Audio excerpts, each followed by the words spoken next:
Okay, awesome. All right. So also just another little housekeeping thing. Stick around for as long as you want. It's wonderful to have everybody together, to be able to learn Torah together. It's our new version of togetherness, and it is wonderful.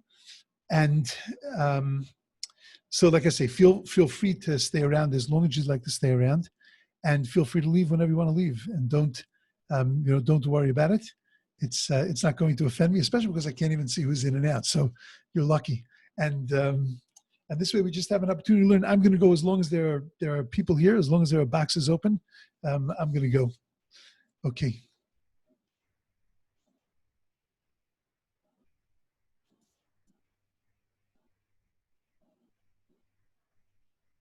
Okay, great. So the Gemara says like this, in the introduction to this whole section of Gemara that's going to deal with the three terrible tragedies of destruction that took place at the time of Churban Bayis, though not all at the exact same time, as we're going to see a little bit later. But Omer Rabbi Yochanan says, Mai dichsiv, what does it mean? I'm sorry. I lost that. Okay, that's the danger of this. Let me just get that screen back. I'm sorry, I apologize. Do that one more time. Okay, one.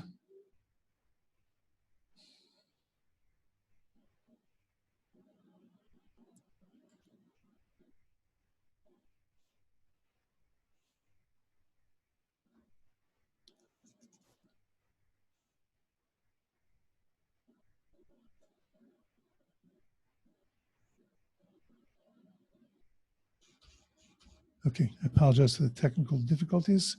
I will have this up and running in 1 second.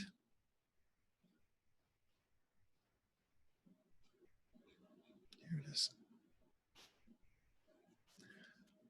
Okay.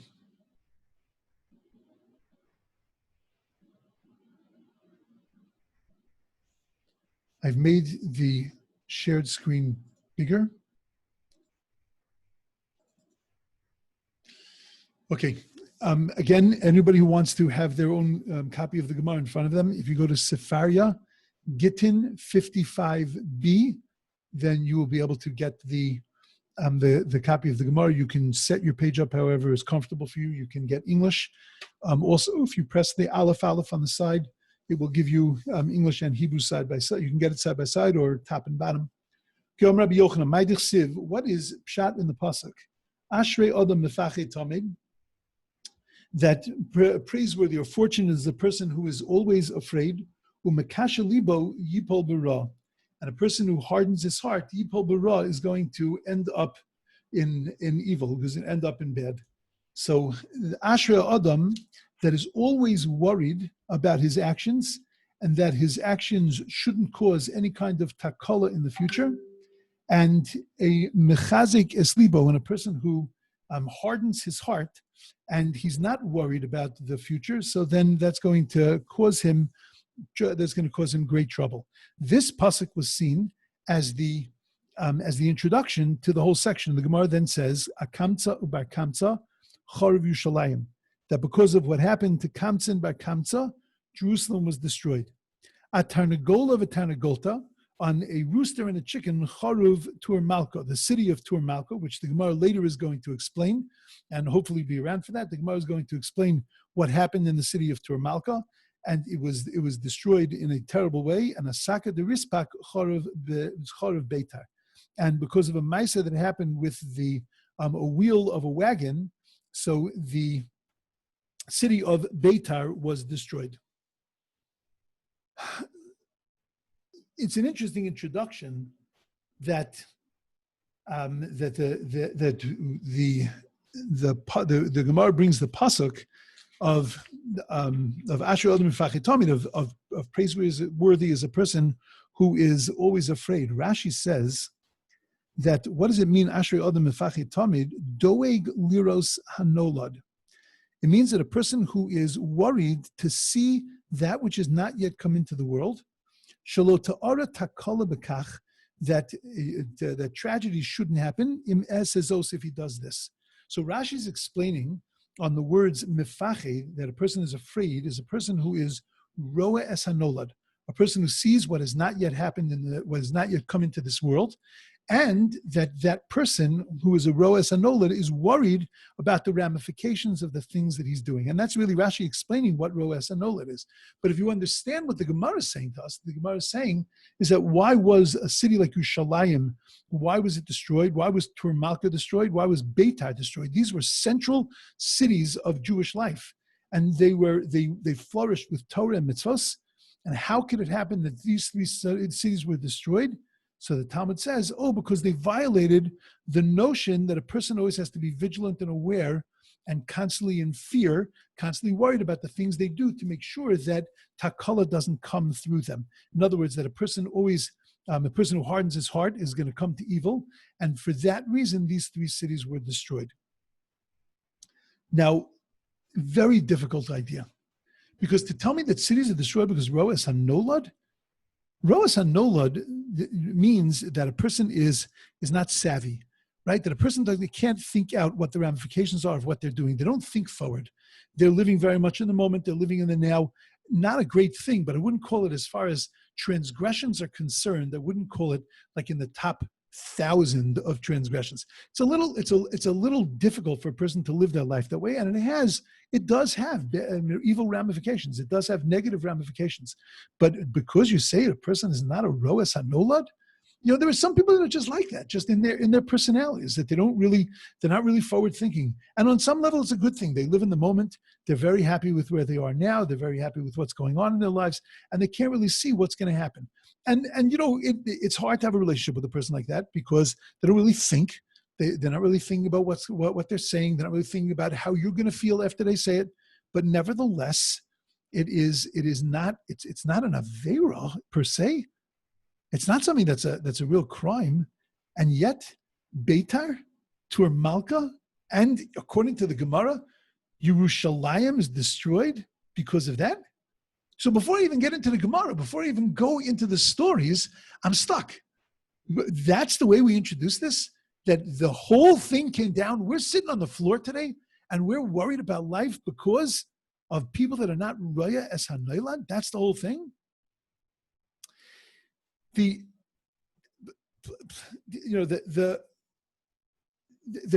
are people that explain, there are commentaries that explain that the Talmud says in other places that there are other reasons why Jerusalem was destroyed. It says Jerusalem was destroyed because Amidu Dineim al Din Torah, that they were very tight with their laws, meaning that they didn't give the benefit of the doubt, and they didn't also look at the law and see the law go beyond the letter of the law and go to the spirit of the law. And that was the reason why Yerushalayim was destroyed. Another reason that they bring that Yerushalayim was destroyed, the one that if I were to ask you, the one that I think that everybody knows is Sinas Chinam, because of unjustified hatred. We talk about the first temple. We say that it was destroyed because of the big three, and then we say that Sinas Chinam is equal to the big three. Shvichas Damim, murder, Avodah Zarah, idolatry, and Gilui Arayos, and adultery, sexual crimes. And if that's the case, and the truth is the Gemara talks about certain other mitzvos that we were lax in, and that was the reason why Jerusalem was destroyed, then how do we reconcile this against what the Gemara is saying over here, which is a major pronouncement of the Gemara, that it was destroyed because of Roa Es HaNolad? So the Maharsha wants to explain and say that it's really, this Roa Es HaNolad doesn't apply to Yerushalayim. Yerushalayim was destroyed because of Sinas Chinam, which we're going to see a little bit later. Yerushalayim was destroyed because of Hamidain, because they kept this to the strict law. Yerushalayim was destroyed because Pascha Anshi Amona, because there were no honest people left in Yerushalayim. That's why Yerushalayim was destroyed. The other two cities, they were destroyed because of Ashrei Odom Mefachim Tabid, because of Roa Es HaNolad. Tais in Bav Metzia wants to say that maybe both are true. In other words, that's not discounting all the other things that we're saying. Yerushalayim being destroyed because they held to the letter of the law. Yerushalayim was destroyed because of Sinas Chinam, and it was also destroyed because of Roa Es HaNolad. The only difficulty they have with Tosas is that this does not compare to the others. You can't tell me that the sin of not Roa Es HaNolad is tantamount to Lashon Hara, or tantamount to the big three. Some want to say that the statements are referring to the difference between Bayis Rishon and Bayis Sheni. It's a great answer on paper, but I don't see how that works out in the actual explanation of the particular things. So maybe there's something more to this concept of Roas HaNolad that will make us understand that Roas HaNolad is actually a crime. Roas HaNolad, what we're thinking of, which is the level of Roas HaNolad, which is only based on not being a forward-thinking person, that's not really Roas HaNolad. Roas HaNolad goes actually much deeper than that. Now, we study Pirkei Avos every morning, just a quick cheap commercial. Every morning on this Zoom, 8:45 to 9:15, we learn Pirkei Avos, and we recently learned a Mishnah about the 5 students of Rabbi Yochanan ben Zakkai. And in those 5 students of Rabbi Yochanan ben Zakkai, we mentioned their strengths. And then Rabbi Yochanan ben Zakkai turned to his students and he said to them, go and tell me what is the most important midah that a person has to develop in their lifetime. And one of his students tells him, Roa es hanolad, the most important midah that a person has to develop. And then he goes out and tells his students that I want you to go and to see what is the worst midah that a person should stay away from in their lifetime. And that very same person that said Roa es hanolad says, Mal v'moz ve'ein mishalim, that a person who borrows money, a person who borrows and he doesn't pay back. Now, I have many problems with that. The first is that Roa es hanolad, what does it have to do with paying borrowing money and not paying back? Because the truth is, if I didn't have the money to pay back, then borrowing money from you, then I'm a gazlan, I'm a thief. That's not a bad midah. That's a bad everything. And if I thought I was going to be able to pay you back, but then life got in the way and I wasn't able to pay you back, then that's not a bad thing. I mean, it's bad for me that I lent you the money, but it's not a bad thing. I didn't do anything wrong. You didn't do anything wrong. You borrowed money thinking you'd be able to pay it back, and life got in your way. Something else happened. So you weren't able to pay me back. So why is that the opposite of Roas HaNolad? And again, why is Roas HaNolad the best thing you could do for yourself? The best midah you could have is you could develop Roas HaNolad. Now that's sitting along with other midos like, fear of God and a good neighbor, a good friend, a good heart, a good eye. Roas HaNolad? Like, I feel like playing Sesame Street. Like, which of these don't belong with the others? Like, it's just, that doesn't make any sense. So I'll tell you that Roya es hanolad, and this is going to be critical for this entire Gemara, does not mean not to be aware of consequences. That's a calculatory thing. That's something that we calculate, that we're able to be a little sensitive to. We're talking about something much deeper than that. We're talking about that I actually know and understand that there are ramifications to this, but I don't really care. Let me explain how that works. A lova ve'eno mishalim, a person who borrows money and doesn't pay it back, is talking about a person who absolutely intended to pay back the money. And something did in fact get in their way. Some other debt that they needed to pay got in their way, even though they owed you the money. And without discussing it with you and without talking to you, they used that money for something else. And then when you pressed them for the money that you owed them, that they owed you, so then they said to you, oh, I'm sorry, I used it for something else. I had another debt, and I'm sorry. And they're claiming, they're justifying it by that's life getting in the way. That's not life getting in the way. That's not being sensitive to what somebody had done for you. That somebody took money, and they took that money out of their own circulation, and they gave you that money on good faith, and you didn't even stop to think, what is this going to do to them if I use this and don't pay them back on the date I'm supposed to? Eventually, I'll get more money. I'll pay them back. They'll wait another little time. They waited this long. They'll wait a little longer. It means that it's not just that I'm not looking at the ramifications of this, that you're never going to lend me money again. That's the least of my concerns. My problem is that I'm not being sensitive to you and what you might go through. I didn't discuss it with you. I didn't sit down and ask you a question. I didn't say, look, I've got a dilemma. I've got 2 things I've got to pay. What do you think I should do? I didn't take you and what you've done into consideration in my life. And that's what Rashi means, and that's what the Gemara means when it says that these cities were destroyed because loyro es hanoilad, because even though I might be right, and even though I might be right, and nevertheless, I have to be fully aware not just of the consequences, but I have to be sensitive and aware to you and to what this is going to do to you and mean to you. The way I do things has to be done with a great sensitivity and to create opportunities for them. The problem in these cities, and we're going to see from these stories, is that in every aspect of these cities and in every aspect of these stories, there was a lack of sensitivity that we had towards another human being. Raya Sandola doesn't mean that I didn't know that this could happen.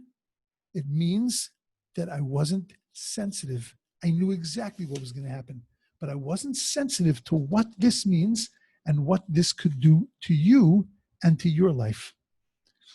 My obligation is to be aware and to be sensitive to the negative consequences, not to know them, but to be sensitive to them. And that's what sinas chinam is. Sinas chinam, don't you ever wonder? We talk a lot on Tisha B'Av about sinas chinam. Did it ever bother you, that word? Sinas chinam? That means sina for no reason. Do you know anybody like that? Because if you do, they should be locked up. That's pathological. Somebody who hates somebody for no reason just like wakes up in the morning and says, okay, who's my victim today? There are people like that, I do understand, but not everybody's like that. Most people are not like that. You ask a person who hates another person, why do you hate that person? And they will give you a busload of reasons of why they hate that person. They will tell you, and some of them are region cogent. Some of them even make a lot of sense. They'll tell you it's because of this and because of this, and they did this and they did this. So what exactly is sinas chinam? What's the chinam? What's the sinner for nothing? Unjustified hatred is the way we translate it into English. But there's no hatred that's unjustified. I'm not a Russia. I'm a normal person. I don't hate you because it's unjustified. You did something to me. So what's sinas chinam? So let's look the other way around. What's avas chinam? What's unjustified love? You know what unjustified love is? Marriage. There's no reason that two people should love each other. As a matter of fact, living together so long, there's good reason that they shouldn't love each other. But why do they? Because they make a commitment to love that person.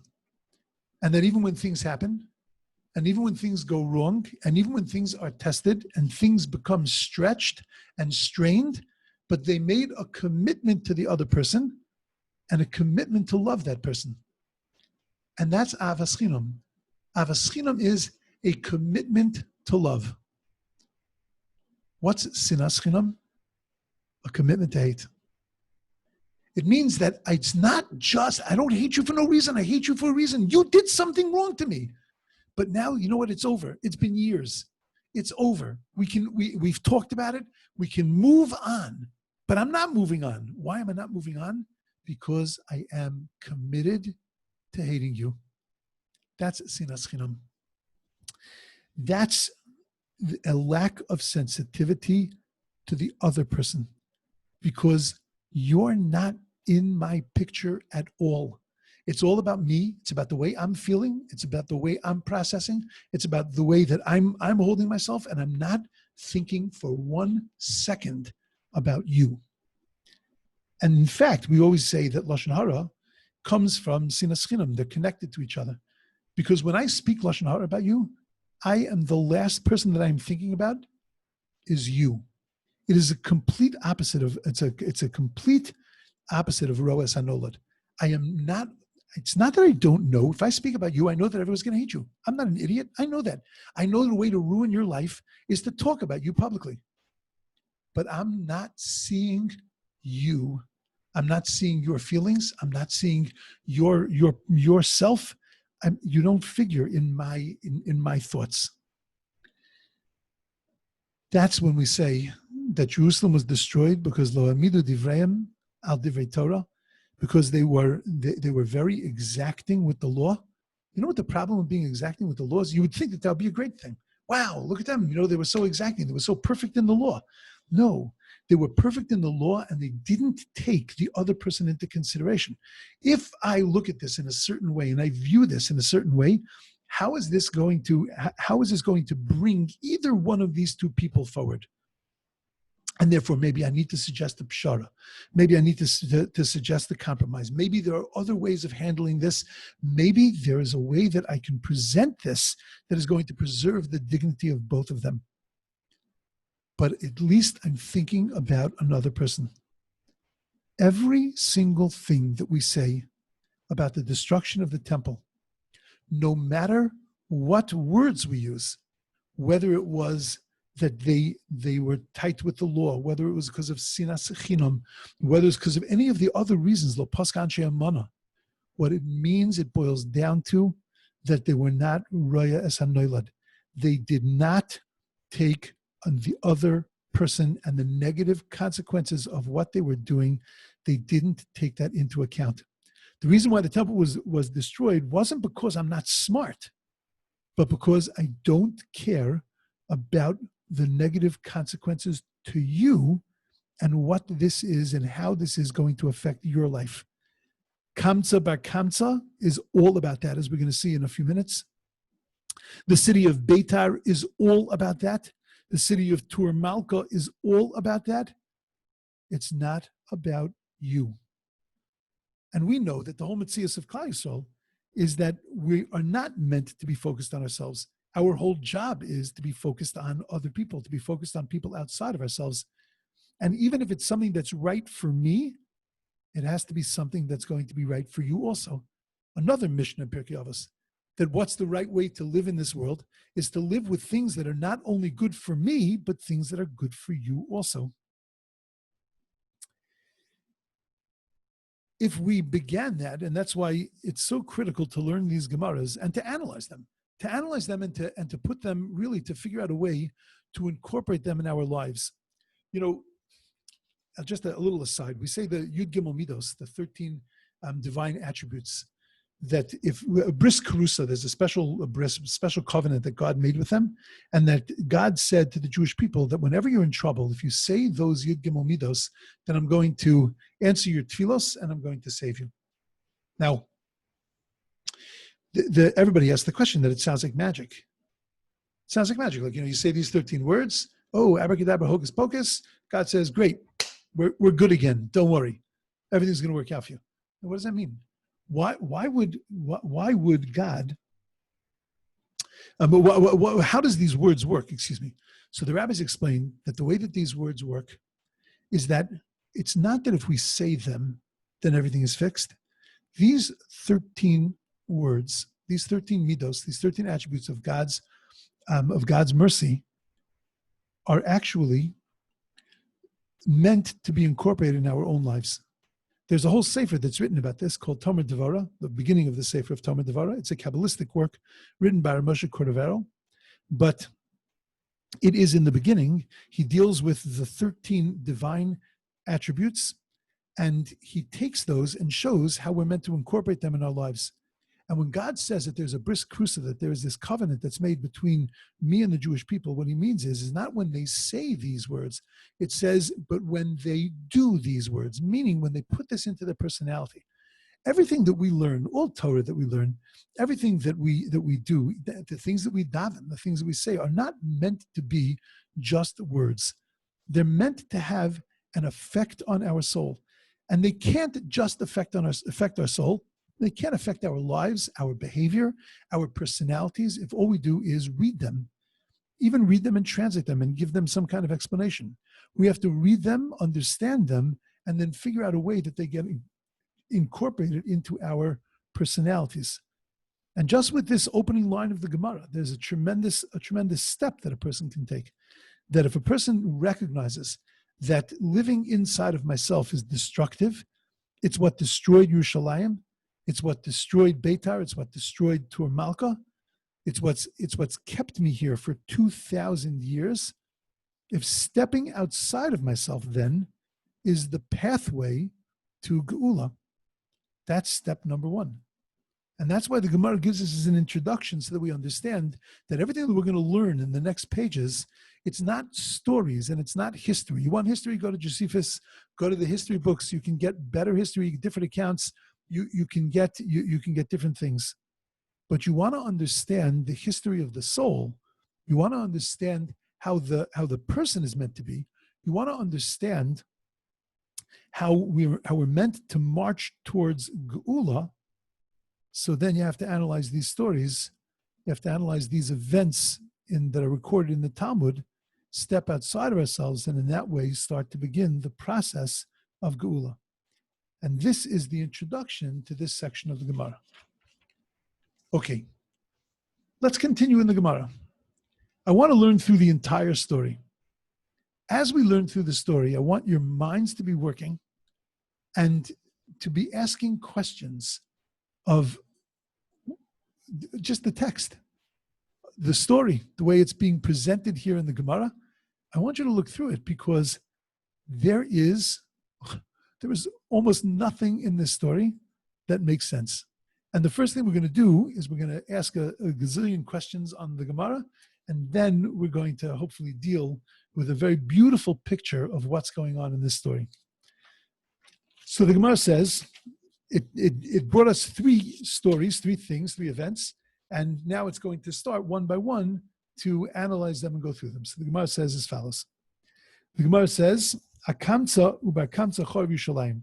For Kamtza and Bar Kamtza, Jerusalem was destroyed. So Dahu Gavra, so the Gemara says that there was a Maisa with a certain person, that the Rachame Kamtza, his buddy was called Kamtza, Ubal Devave Bar Kamtza, and his enemy was called Bar Kamtza. Now, I don't want to interrupt as I'm reading through it to ask my questions, but so I'll read through it again afterwards. But just look at those names, and look at the name of the enemy, and look at the name of the friend. So Avad Suudasa, and this fellow, that's his name in the Gemara, right? Fellow, there's Ahu Gavra, makes a party. And V'Amar Le L'Shame, he says to his servant, Zil Aisili Kamtza, go invite my buddy Kamtza. Ozal Aisile Bar Kamtza, he went and he invited his enemy Bar Kamtza. Even in those days, it was hard to get good help. So Asa Ashkechei, so he went to, and Bar Kamtza came to the Suda, and the man came into the Suda, and he saw that Bar Kamtza was there. So Asa Ashkechei, so Dahava Yosef, he saw that he was sitting there. Amalei, he said to him, Mechdi. He said, let's see. Hahu Gavra Bal Devava Dahu Gavra. That man is the enemy of that man. My boy Yisacha. What's he doing here? Kum. Now he was talking to the man. Okay. He says, he was talking to Bar Kamtza. He says, Kum, pike. He says, get out of here. Amalei, Bar Kamtza says to that fellow, Hoel va'asoi, he says, do me a favor. Once I'm here, so then Shavkon, leave me. And I will give you I will give you whatever the amount of money for all the food and drink that I consumed. Amalei, the Balabaya says. Rabbi, could you scroll upward? I'm so sorry. I'm so sorry. Thank you for reminding me. Okay, so Amalei, there we go. So he says to him, Loi. He says, absolutely not. So Amalei, so he says to him, Yahivnalach demei palga d'sudasech. So Bar Kamtza says that I'll give you half the money of the party. So the guy says, Amalei, Loi, I want you out of here. Amalei. So Bar Kamtza says to him, Yahivnalach demei kula sudasech. I will pay for the entire party. Amalei, Loi. And he said to him, no. Nakte, he grabbed him biyade with his hands, v'okmei v'afke. And he lifted him up and he threw him out of the party. Omar, and after he was thrown out of the party, he said, Hol v'havu yasvi rabbanon. Every last rabbi in Jerusalem was sitting at this party. Everybody was there. And since Havu Yasvi Rabbanon, the rabbis are sitting there, v'lo mochubei, and they didn't moich him, they didn't protest. Shmami no konichaluhu. Obviously, they agree with this. Obviously, they too wanted to throw me out of the party. Ezil ve'echel buhu kurza be malka.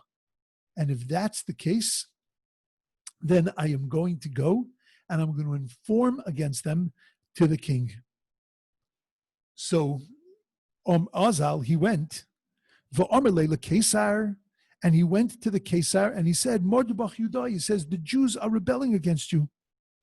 Omer le, the Kesar said, what are you hacking? Me and Omer. Says, I got a good relationship with the Jews. They're not rebelling. Omer le, shtarluhu kurbana. So he says, yeah, send a sacrifice. Chazis I mikarvin le, and see whether or not they're willing to sacrifice it. Now we know that a non-Jew is allowed to send the sacrifice to the temple. That the kibesi beis tefillah l'chol ha'amim, that my house is a house of tefillah for all the nations. There are certain ways that they're allowed to send korbanos. There are only certain places that they can go to as far as they can get to the mikdash, but they nevertheless are allowed to send sacrifices. Granted, of course, only certain sacrifices, but it doesn't matter. They're able to send sacrifices. So Ozal, he went, and Shodar biyodei igla, he sent him a 3-year-old calf, which is a nice fatted calf, and Shodabei muma. So what Bar Kamsa did is, on his way to the temple, he put a muma beniv sfasayim. He put a blemish in the lip, in the inner lip. So he put a blemish in the lip, beniv sfasayim, v'imrilo, and some say bedukin shaba'ayin. Some say that he did, it was like a cataract in the eye.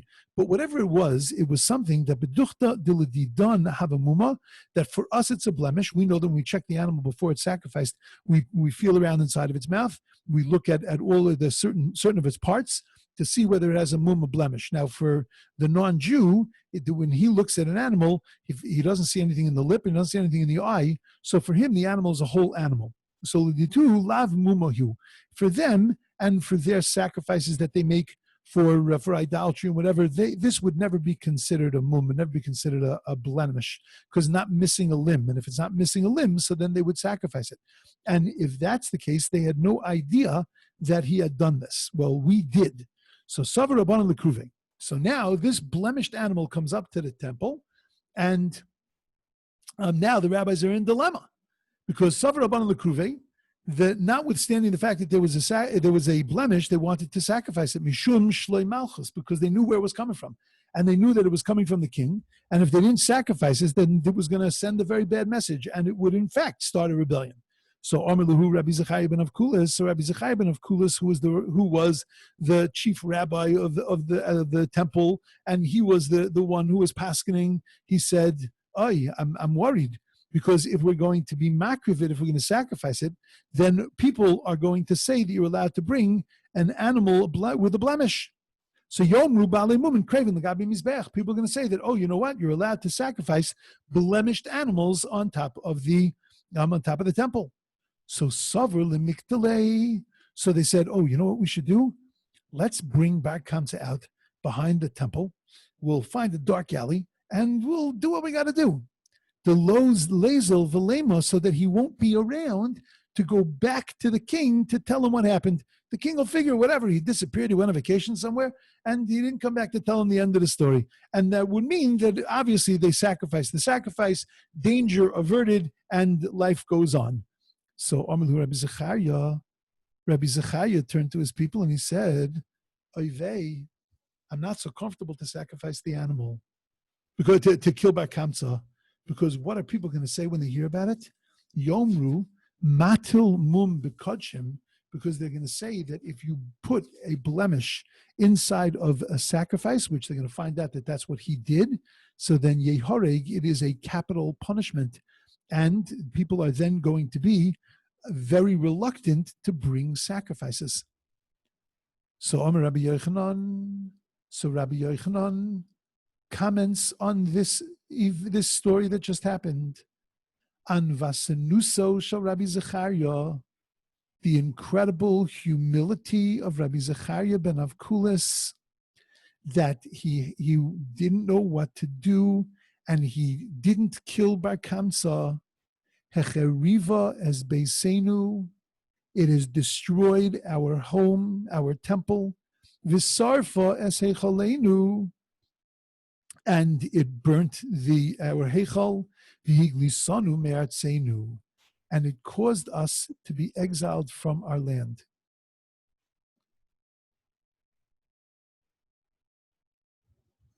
Amazing story. But let's analyze. Problem number one. How does this fit with Ashrei Adam Mefachid Tamid? Problem number two. Look at the story. We said that there was a man in Yerushalayim that threw a party. His friend was Kamsa, his enemy was Bar Kamsa. And think of the name of this story. Everybody knows the name of the story. The Gemara itself said the name of the story. The Gemara said, on Kamsa and Bar Kamsa, Charv Yerushalayim. Kamsa? He wasn't even invited to the party. He never even made it there. And can you imagine every year, in every place in the world, people sit down to learn this story, and who gets creamed? Kamsa. That poor guy's turning over in his grave saying, hey, don't blame me, man. I wasn't even there. I had nothing to do with this. Isn't it convenient that the host was left out of this? Who are the people that destroyed Jerusalem? The host and Bar Kamsa. The host for throwing Bar Kamsa out of the party, Bar Kamsa for taking revenge. Not Kamsa. And the host, that guy got away with murder. All he got was Hahu Gavra. What was his name? That guy. That guy. Okay, great. That guy. I have no idea who that guy is.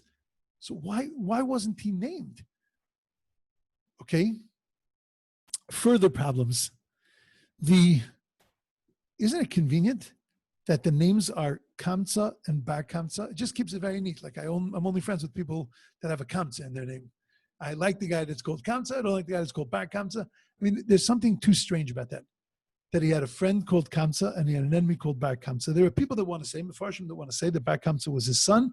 We'll talk about that in a little bit also. It's also an important fact.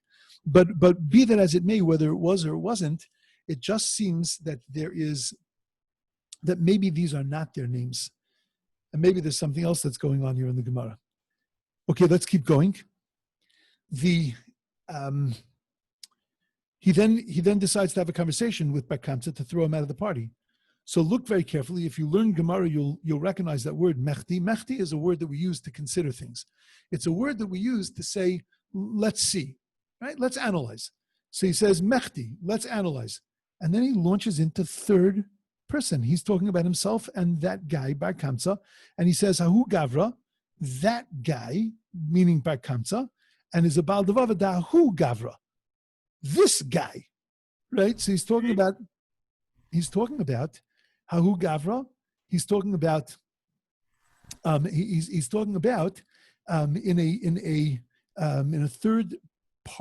in a third party about himself and this other guy. What is that? Next page. Say again. Next page. Okay. I'm going to go back.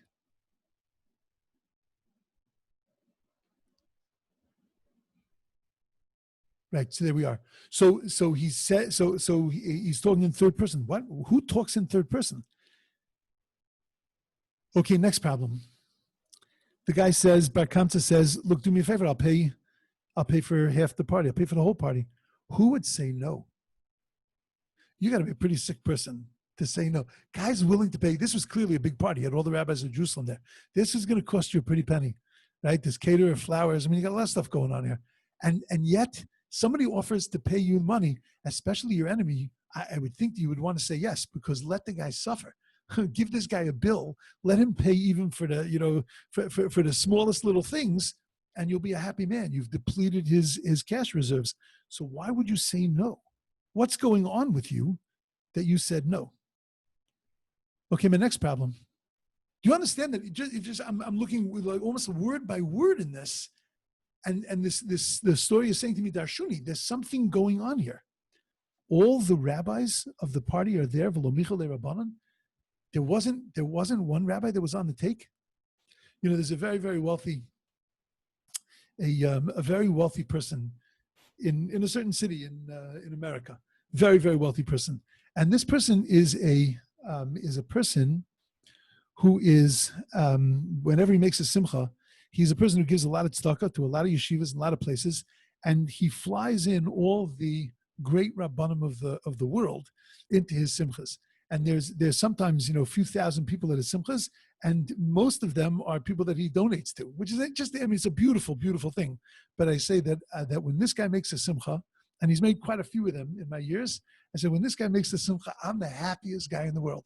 Why? Because I'm the only rabbi in America that's not invited to the chasna. Only because I didn't know the guy. I wasn't on the take, and I don't mean that in a negative way. Chas v'shalom. I'm just saying that I wasn't on the payroll, right? He didn't donate to my organization. He didn't give anything to the shul. I had nothing to do with it. There must have been one rabbi in Yerushalayim that wasn't kafuf to this guy, this Ahu Gavra that threw the party. There must have been one rabbi that had enough guts to stand up and to say, hey, on Shuldik, you can't do this. I once went to a bris, and the mother asked me, I was friendly with the whole family, the mother really asked me to come. She was sort of as a protection to her. Her children weren't nice to her. She had divorced from her husband, and a very difficult situation. And at the bris, the son was publicly, like, gefährlich disrespectful to the mother. So I had no choice but to leave the bris. And I can't imagine that there wasn't a rabbi that was there that didn't look at it and say, we can't stay here like this. We can't watch this. Lo michule rabbanan, the rabbis did not say anything. And you should know, the Mefarshim say, because they were all on take, because they were afraid of saying anything to him, because he flattered them and whatever. They were afraid. I have a hard time with that. I have a real hard time with that. That would be, to me, that would change the whole story, and none of the story would be important. I wouldn't really care about what anybody did. I would only care about that. If these are the Rabbanei Yerushalayim and they were so corrupt, so then that's the reason why the temple was destroyed, and leave me alone. Don't tell me about Reyes and Naila. Don't tell me about anything. Let's go further.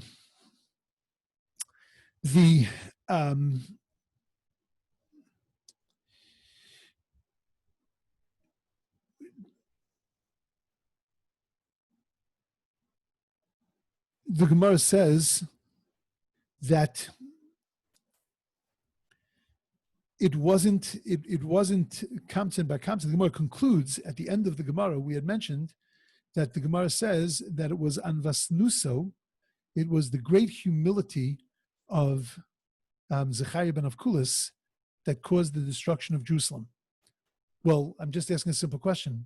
Was it kamsen by kamsen that caused the destruction of Jerusalem? Or was it Rabbi Zechariah ben Avkulis? It seems to take it away from Kamsa and Bekamsa and put it on the shoulders of Zechariah ben Avkulis. Zechariah ben Avkulis just had a problem paskening halacha. You can understand his dilemma. He was a good guy. He had a dilemma that he was Reis HaNoilad. He was mamish Reis HaNoilad. He said, if I do this, what are people going to think? What are people going to think about bringing a blemished animal? What are people going to think about knocking off Bar Kamsa? They're not going to be upset that we knocked off an enemy of the Jewish people. God was a Reidif, but they're going to be upset that if we knocked off this guy Bar Kamsa, they're going to be afraid that to them they're going to say, "Oh yeah, I can't bring sacrifice because I might get killed if I do something wrong." So he was a Roas Hanolah. He's a good guy. Why are we pinning the destruction of Jerusalem on him? Okay. So I'm going to tell you a little elaborate. It'll take me a few minutes, but I'm going to tell you what I think is going on here in this Gemara.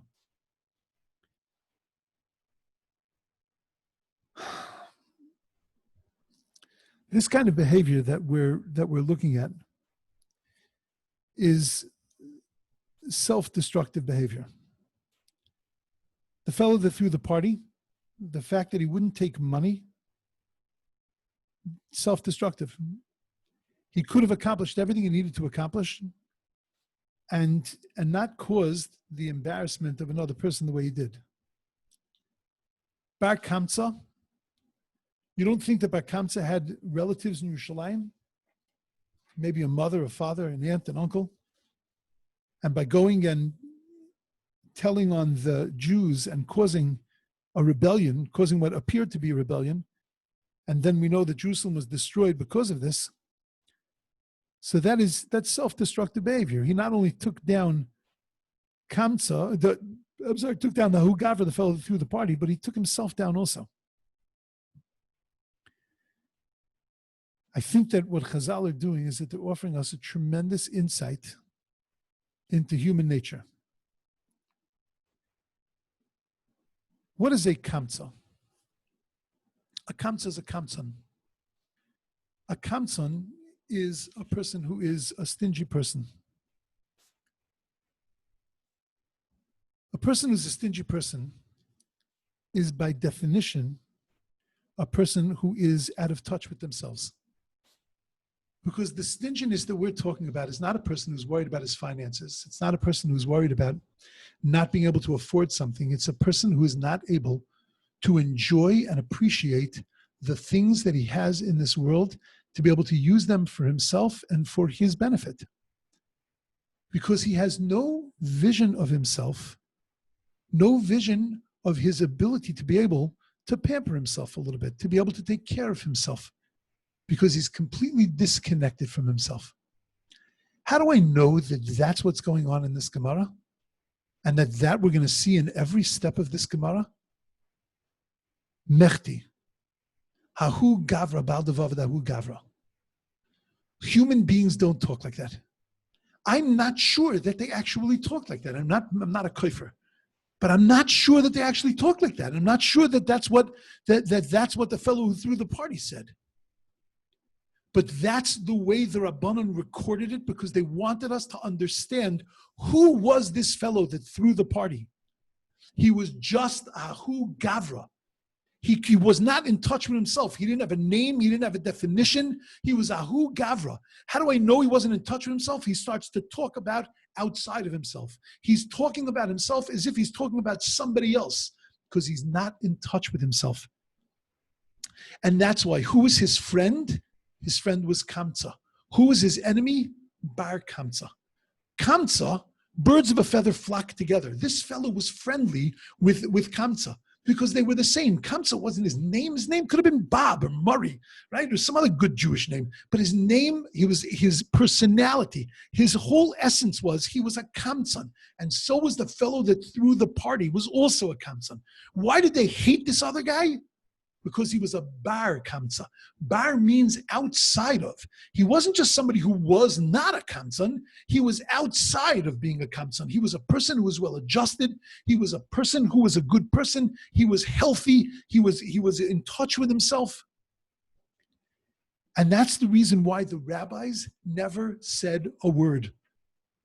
Because the rabbis knew that you cannot give teichacha to this guy. You can't give rebuke to this guy. Because what is the key to a successful rebuke? It's not the words you use. That's not the key. The key is love. If I don't love you, and if you don't feel like I love you, you will never be able to accept the words that I'm saying to you. But if you feel that I love you, if you trust in my love, then when I say something to you, it could very well be your momentary first reaction is going to be a rejection of what I say to you. But eventually what you're going to do is you're going to hear it, because you know that you've got my best, I've got your best in my mind. But if I don't love me, then I cannot imagine that you could love me also. The Rabbanan said, if we say something to him, all we're going to do is cause something worse to happen, because this guy is out of touch with himself, because he doesn't love himself. And if he doesn't love himself, he cannot hear our teichacha. And they knew this when they heard that the Bar Kamsa offered him to pay for the whole party. If I give them, no, I can't take your money. I won't take your money. because he couldn't allow himself that benefit, that pleasure of taking the money and being able to pay for the party. He couldn't allow himself. His kmitza wouldn't allow himself to do that. We're describing here people that are so self-destructive because they're not in touch with who they are. And what happened to Bar Kamsa? Bar Kamsa became one of them. Bar Kamsa came by it honestly. When you're embarrassed in public, when your whole essence of self is destroyed, what do you expect to come out of that? You know, when it talks about, in the Torah, it talks about leprosy. And it says by tzoras. And it says by tzoras that he is bodad yoshav, that the fellow has to go out of the camp. And the fellow that spoke Lashon Hara is obligated to go out of the camp when he gets his tzoras, and he has to sit outside alone. Anybody comes near him, he has to say to them, the Tame Yikra, he has to say, I'm impure, don't talk to me. And the reason that this has to happen, Rashi explains, that he has to taste a little bit what it's like to being alone and to being ostracized, because after all, look what this guy did. He drove a wedge between a man and his wife, and between a man and his friend. By speaking Lashon Hara, presumably he drew a wedge between these relationships, and therefore he has to feel what it's like to have a wedge drawn in his life between him and his own relationships. I don't understand that Rashi. And the reason I don't understand that Rashi is that what's first prize when you speak Lashon Hara? What's first prize? I've got this geschmack piece of Lashon Hara that is waiting to get out of my mouth. And I tell you the Lashon Hara, first prize is when you look at me and say, that's all? That's why you think that guy's a bad guy? Let me tell you why that guy's a bad guy. You're not even going to believe what he did to me. Ching, ching, ching, ching. That was first prize. You, mamish, made it. You not only said a good piece of Lashon Hara and destroyed a person's character, but you got the other guy to say something and you made this person into dust and ash. You completely obliterated them. Now, if that's the case, who's the last person you're going to say Lashon Hara to? Guy's wife. Because you're going to go to guy's wife and you're going to say, oh, I want to tell you about your shleimi. My shleimi? Man tzadikul? You're going to tell me something bad about my husband? My husband is the best guy in the world. What are you talking about? Don't say things like that. You don't even know him. You're not going to get first prize from speaking to a wife. One would hope. You're going to speak to a guy's best friend? The guy's going to say, don't talk about my friend like that. Stam Lashon Hara. Don't say that. So what does that mean, that when you spoke Lashon Hara, you drove a wedge between a guy's wife and between a guy's friend? No, you didn't. It doesn't drive a wedge because no one's going to believe this Lashon Hara. They're not going to believe this Lashon Hara. So when is something amazing? You know who you drove a wedge with? In the guy himself. You destroyed that guy's self-esteem. Did it ever happen that you walked into a room, two people were talking with each other, and as soon as you walk into the room, you can see obviously that they just changed the subject. Their faces turn red, and they're having a very hard time looking normal. And inside you feel like, oh, they must have been talking about me. And you shrink to a few centimeters in height. You feel like you're a nothing. You're a garnished. That's what happens when you find out that there are people talking Lashon Hara about you. Even when you find out people are saying the truth, even when you find out people are just talking about you, you know, somebody will say, oh yeah, at the Shabbos table we were discussing the rabbi. Great. When the rabbi finds out about that, how do you think the rabbi is going to feel? What do you need to be talking about me? Talk about the cholent. Talk about kishka. It's much safer. What are you talking about me for? It doesn't make a person feel good. It drives a person down. And it takes away their sense of self. When this guy knew, when the person who you spoke Lashon Hara about found out that Lashon Hara was spoken about him, it destroyed his sense of self, which destroyed his relationship with his wife, which destroyed his relationship with his friends. He could no longer have a healthy relationship because he didn't have a healthy relationship with himself. When we don't feel good about ourselves, we can't imagine anybody else could feel good about us, and it becomes difficult to maintain healthy relationships. And that's what Rashi means.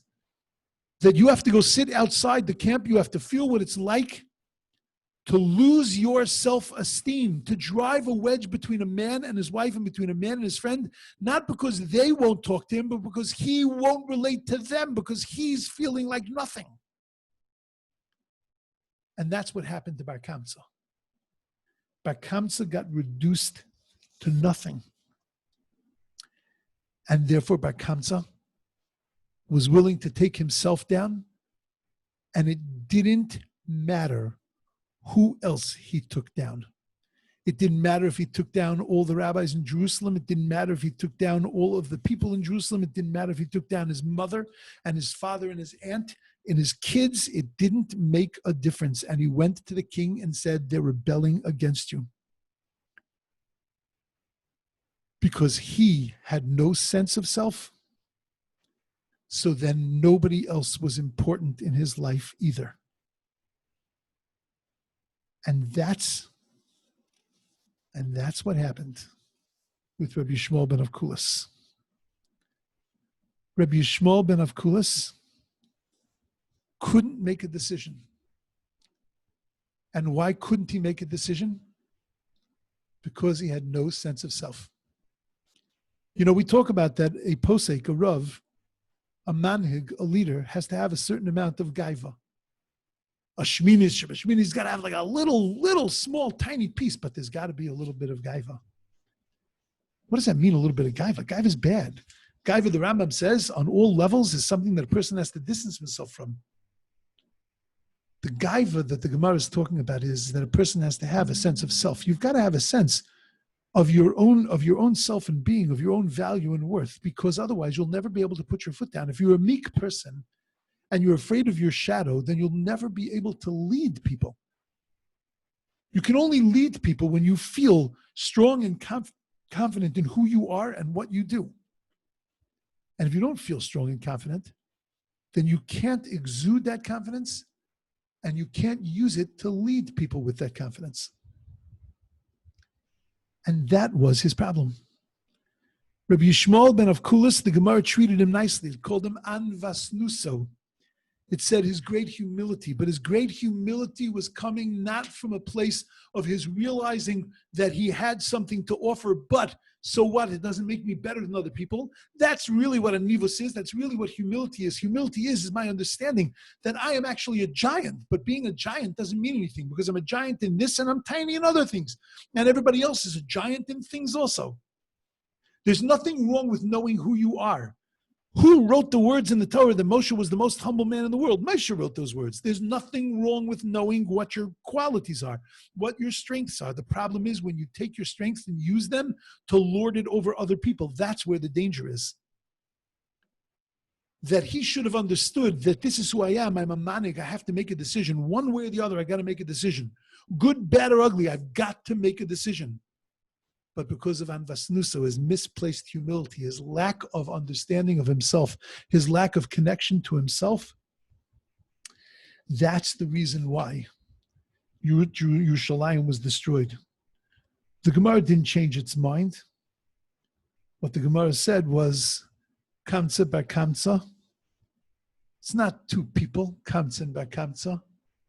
Kamsa and bar Kamsa is because of this kamtsanus, because what causes this kamtsanus, because of this inability to be comfortable with myself, to have a sense of self and sense of esteem. And bar Kamsa, this person who had no self-esteem, and Rabbi Yishmael ben Avkulas, who was lacking in his self-esteem, that's why Yerushalayim was destroyed. Because lo ro es hanoilad. Because they weren't able to step out of themselves and to see what this means to someone else, because they had no sense of self. They were stuck inside themselves because they couldn't define themselves. And because they couldn't define themselves, they couldn't see others in that context. They couldn't step outside of that in order to be able to healthily see other people. And that's the lesson that this Gemara is trying to impart to us. What the Gemara is trying to impart to us is that you have to have a sense of self. And that when you lose your sense of self, that's when all tragedies begin for the Jewish people. Let's go back to Egypt. Vayomas Yosef ve'echov ve'kol hador hahu. Vayokam melech chodesh al Mitzrayim. Joseph dies, his brothers die, and this entire generation dies. Next verse, Vayokam melech chodesh al Mitzrayim, a new king arose over Egypt that didn't know Joseph, gathers his people together and says, Hava nischak moloi. We have to be smart with these people. How'd that happen? How did we become slaves? How did Paro forget who we were? How was he able to corral us? I know that famous medrash that says that he invited everybody to work for him, to build for him, and then little by little, everybody was, Uncle Paro wants you. He put up signs all over the place. And then little by little, everybody stopped working. And then who was left? The Jews, because the Jews have this incredible work ethic. And then we became slaves. I understand that medrash, and I'm not dismissing it, but just I don't understand how that happens. Vayomas Yosef ve'echov ve'kol adorahu. Joseph died, his brothers died, and that whole generation died. As long as Joseph was alive, the generation was able to say, oh, you know who I am? I'm Joe's nephew. You know me. When Joseph died, he could say, my father was his brother. But when they died, when that generation died, the next generation, it had no sense of self. It lost its sense of esteem. It lost its nichbades, its sense of pride. And when you have no sense of pride, I can easily corral you, take you over, and destroy you. Because if you have no pride, you have no strength. And the first tragedy of the Jewish people happened to us because we lost our sense of self. The Chavetz Chaim says that in every time we find a tragedy that happens to the Jewish people, Lashon Hara is involved. Even in Mitzrayim, Lashon Hara was involved. Dasan and Aviram say to Moshe Rabbeinu, well, you want us to go to Paro and tell Paro about what you just did? And what's Moshe Rabbeinu's reaction? Ato yodati. Now I know why you have done this to the Jewish people. Now I know why we're enslaved. 40 years later, when Moshe Rabbeinu returns to Mitzrayim, and Dasan and Aviram understand that they're not going for a 3-day trip, but they don't say a word to Paro to let in on Moshe's rus. Moshe turns to God and says, Lama hareosam, what are you doing? Why are you hurting these people? What do you mean, why are you hurting? Moshe, you said 40 years earlier, you knew exactly why. Yes, because it was Lashon Hara, but now that's cured. Now Dasan and Aviram had the opportunity to turn Moshe in, and they didn't. They had the opportunity to expose Moshe's lie. They didn't. Now Moshe says it's cured. Lama Ariosa, why bad things happening? Every event that's happened to the Jews has happened because of Lashon Hara. Why does a person speak Lashon Hara? To make themselves feel better. Because they have no sense of self. Because if you had a sense of self, you'd be able to step outside of that sense of self. You'd be able to be Rayas HaNoila, to be able to look at the other person and say, I could never do this to them. But when you have no sense of self, then it is easy to be able to speak. It's necessary to speak Lashon Hara. Rasul Slanta once said, he saw 2 boys fighting, and he saw one boy push another boy into a ditch. So he calls the boy over. He says, well, what's going on? Why'd you push him in a ditch? So he said, we were arguing. Yeah, what were you arguing about? We were arguing about who was taller.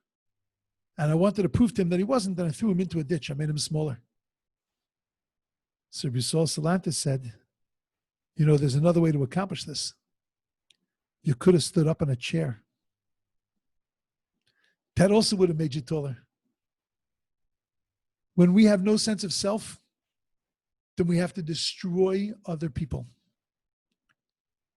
And if we're looking for the roots of Churban Bayis, if we're looking to understand what the roots of the Churban are, of this separation that we have, this distance that we have from God, this sense of separation from God that happened because of the Churban, that happened because of the destruction, if we're pining away to become close to Him again, then what's that pathway? What's the beginning of that pathway that we need to get onto in order to be able to breach that gap? And that is that we have to have a sense of self, that we have to understand our value and our importance. We have to get to know who we are. And then we can build relationships. Then we can be roa es hanolad. Then we can make decisions. Then we can be kind. V'ahavta l'reacha kamecha, it says in the Torah. And the Baal Shem Tov and others say that what is the mitzvah? You have to love you. And if you love you, then you can love other people. And that's one of the messages that this Gemara is teaching us in its wording, in the parts of the story that it tells us, the names that it supplies and the names that it doesn't, is to teach us about self-esteem, about loving oneself, because without that, there is no sense of community, no sense of nationhood. There is no ability to be able to bring ourselves back and closer to God. Okay, that's piece number one. I'll tell you like this: you're going to find, and you can point it out to me. I've taught this before, and what's beautiful is that you'll see, and then I don't know if we'll get to it today, but you'll see in the Gemara that deals with Titus that when Titus talks about himself, he talks about himself in third person, and it's exactly the same concept. And your eyes now will be open, and you'll see this 10 years from now. You'll be learning a Gemara, and it launches into third person. And the Gemara does this, when I say a lot, it doesn't mean an incredible amount, but it's a common thing that the Gemara launches into, that it tells over something that somebody said in third person, and you can see it clearly. It's not only Rishayim, it does it to some of the Tanoim and Amoraim, but you can see that clearly they were in a moment in their lives that they were not sure of themselves, that they were not in touch with themselves. And you see it very clearly. One of my students learned this lesson very well, and he hunts for them. Whenever he sees even a soft one of these, he points it out and he's able to recognize. And when you analyze it, it really fits in a very beautiful way. Okay, so we're going to continue on in the Gemara. So the Gemara says, it's up on the screen now. Another incredible Gemara. So Shadari Levei Neron Caesar. So the Romans sent to Neron Caesar. Let me just get my Gemara up here.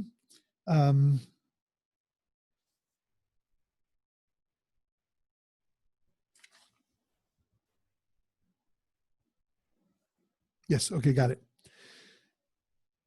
So they sent Nero Caesar to go against the Jews. Ki Ka'asi.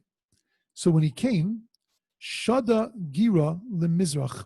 So he shot an arrow to the east, Asa Nafal B'Yushalayim, and it fell towards Jerusalem. Clearly he wasn't standing in that direction, and when he shot the arrow, he was trying to get a sign from God that he should destroy Jerusalem, which he wasn't obviously so confident about. And it didn't. It went to Jerusalem. Lemarov, he shot an arrow to the west, and Asa Nafal B'Yushalayim, it fell in Jerusalem.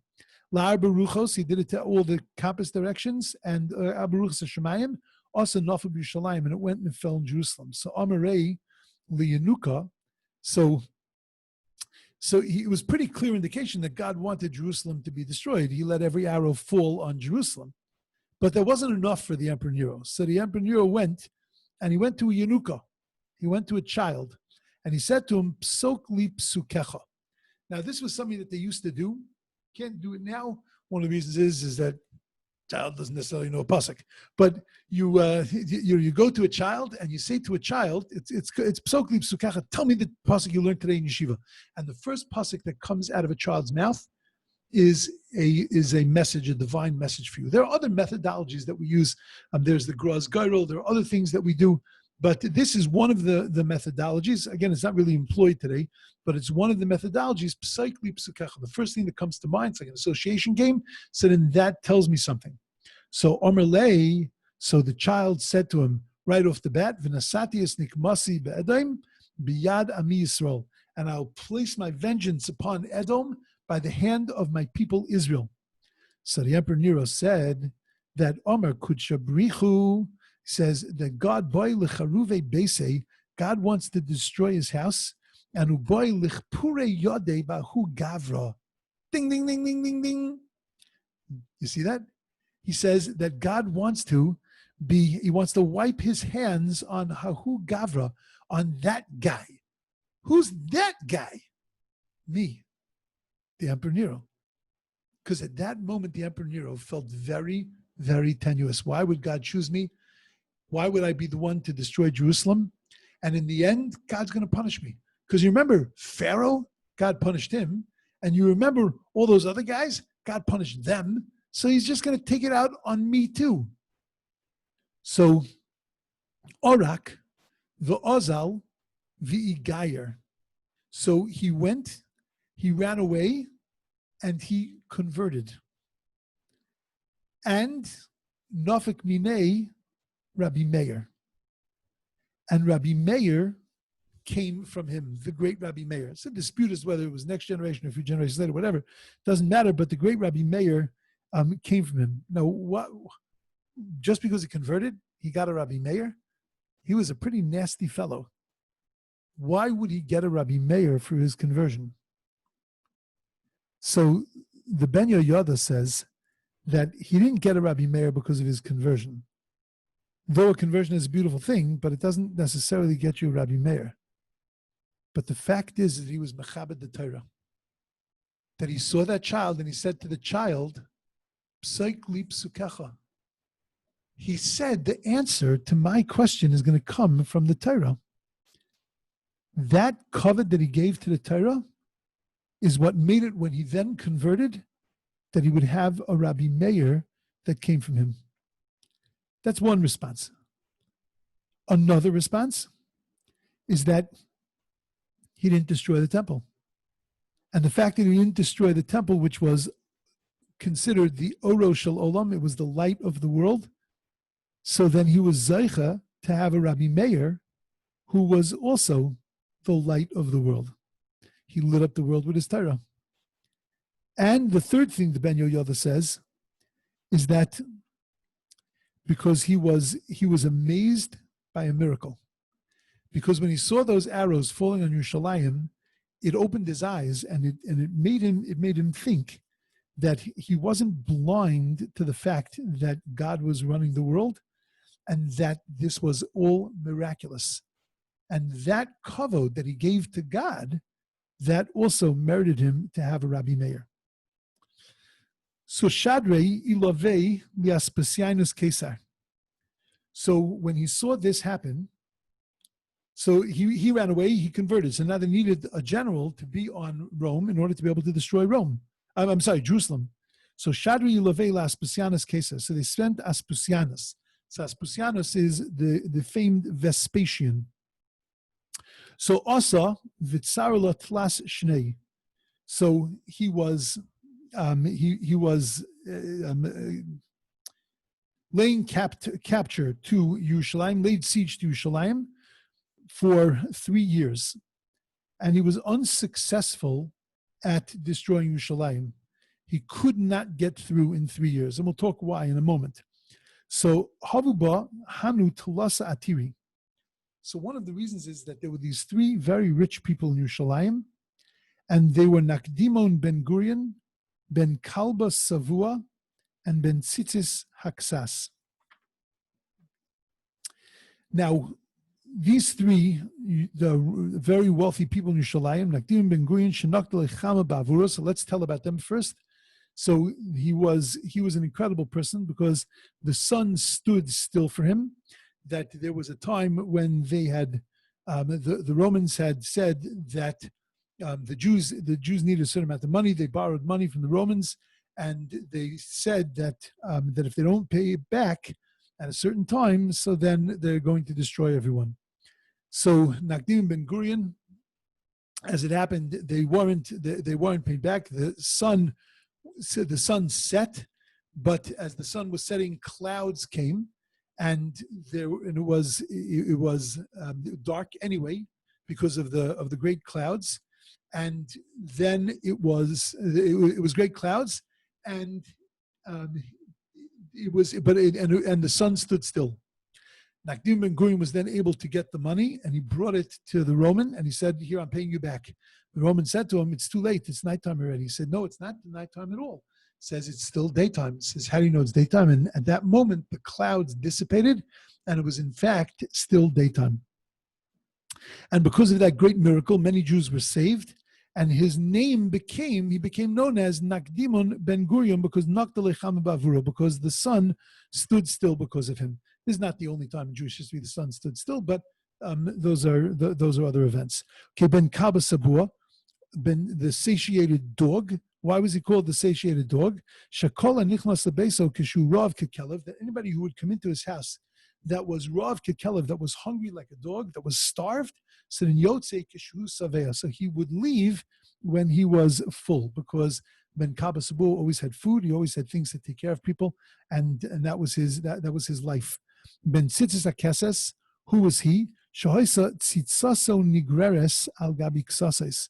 That his tzitzis would lie on pillows. In other words, he didn't want his tzitzis to drag on the floor, so they would walk with him with pillows, and this way they would never touch the ground.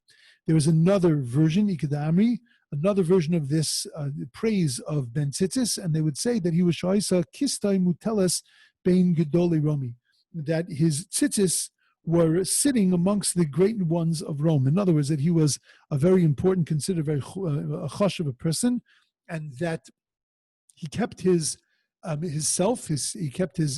beliefs and his own practices, but he nevertheless was very influential in the Roman government. Now, this is not the only time that we meet this Nakdim ben Gurion. Nakdim ben Gurion, we're actually going to see him later, but Nakdim ben Gurion, when Rabbi Yochanan ben Zakkai was walking outside of Yerushalayim after the destruction of Jerusalem, Rabbi Yochanan ben Zakkai saw a certain woman who was picking barley corns out of the dung of the animals. That's how impoverished everyone was after the destruction of the temple. And she looked up at Rabbi Yochanan ben Zakkai, who was riding on a horse, and she said to him, "Rabbi Parnaseni, take care of me." So he looked at her and he said, "Wait a second, I know you." Says, "Aren't you the daughter of Nakdim ben Gurion? Because I remember your wedding. I signed on your ksuba. I remember your dowry, millions of gold coins. I know who you are. What happened to you?" So she looked at him and she said, "Rebbe, don't you know melach mamain chaser? Melach, salt, mamain, of money, is chaser, is giving it away." In other words, what's the preservative of money? The preservative of money is giving money away. Yeah, go tell that to your stockbroker, right? To your accountant, that, oh yeah, the best way to make money is give money to tzedakah. But we understand that in fact it is, because we are only God's investment bankers. And the more that we give, so the more the Rebbeinu Shalom says to us, "Okay, good, I'm going to give you another shot. Let me see I like what you did with this one. Let me give you a little more to invest. Let me see what you're going to do with this." Now, for this I could speak about for hours, but nothing to do necessarily with Tisha B'Av. But my problem with this is that you're talking about Nakdim ben Gurion. Nakdim ben Gurion used to walk on fine silk down the streets of Yerushalayim, and then he would leave the silk in the streets. The aniyim would come, the poor people would come. They would cut pieces of the silk, and they would then take that and cash it in, and they would get money. And this every day, everywhere he went, this is what he did. I wouldn't call that a person who didn't give away money. Why would his daughter say, oh, you know why this happened? Because you know why we became so impoverished? Because melach mamon chaser, because my father didn't give enough tzedakah. Because for Nakdim ben Gurion, it could very well be that he was expected to do something more. That he was expected perhaps to give on a different level. Okay, be that as it may, these three were incredible human beings, but this is not their incredibleness. What did they do? Chad Omerluhu, one of them said, Ana zainuluhu b'chiti v'sari. I am going to support Jerusalem with chiti and sari, with wheat and with barley. So v'chad Omerluhu, and one of them said that b'dechamra u'b'demilcha u'mishcha. He said that I'm going to take care of Yerushalayim. I'm going to support it with wine and with salt and with oil. And then v'chad Omerluhu, the third one said that I'm going to take care of it b'detzivi, with wood. V'shavchu rabbanon l'detzivi, parenthetical statement in the Gemara, that the rabbis praised the guy that gave the wood more because you needed more wood than flour and oil in order to be able to make that amount of bread. You needed an enormous amount of wood. The Rav Chizda kol iklidi havamasa l'shamei bar midetzivi, and that Rav Chizda would give all of the keys to his servant except for the key to the woodshed, because that was the one that was the most important of all of the storehouses. Because Rav Chizda once said that a kalba dechiti ba'ishisin achlevei detzivi, because one storehouse of wheat needs 60 storehouses of wood in order to be able to process them. Havelu lemizain esrin v'chad shata. They could have taken care of Jerusalem for 21 years. You understand what that means? That Vespasian would have had Enoch by the time he was able to get into Jerusalem. Right? He would have had cobwebs growing on his sword. They could have withstood Vespasian. They could have withstood the whole Roman army. 21 years. They could have sat and lived fine in Yerushalayim. So what happened? There were these Baryonim. The Baryonim were zealots. They were a group of people. I once heard, though others have told me that it might not necessarily be true, but that there was a connection between these Baryonim and those that were up on top of Metzada. And that the Baryonim were almost like a class of people that felt very much that they needed not to give in to the Romans, but they needed to fight against the Romans. And unless they were in a position to fight against them, then they weren't going to live with them. They weren't going to let them take over the country, and they would be their subjects, but that they had to get rid of them, or they had to get rid of themselves. In Yerushalayim, what happened?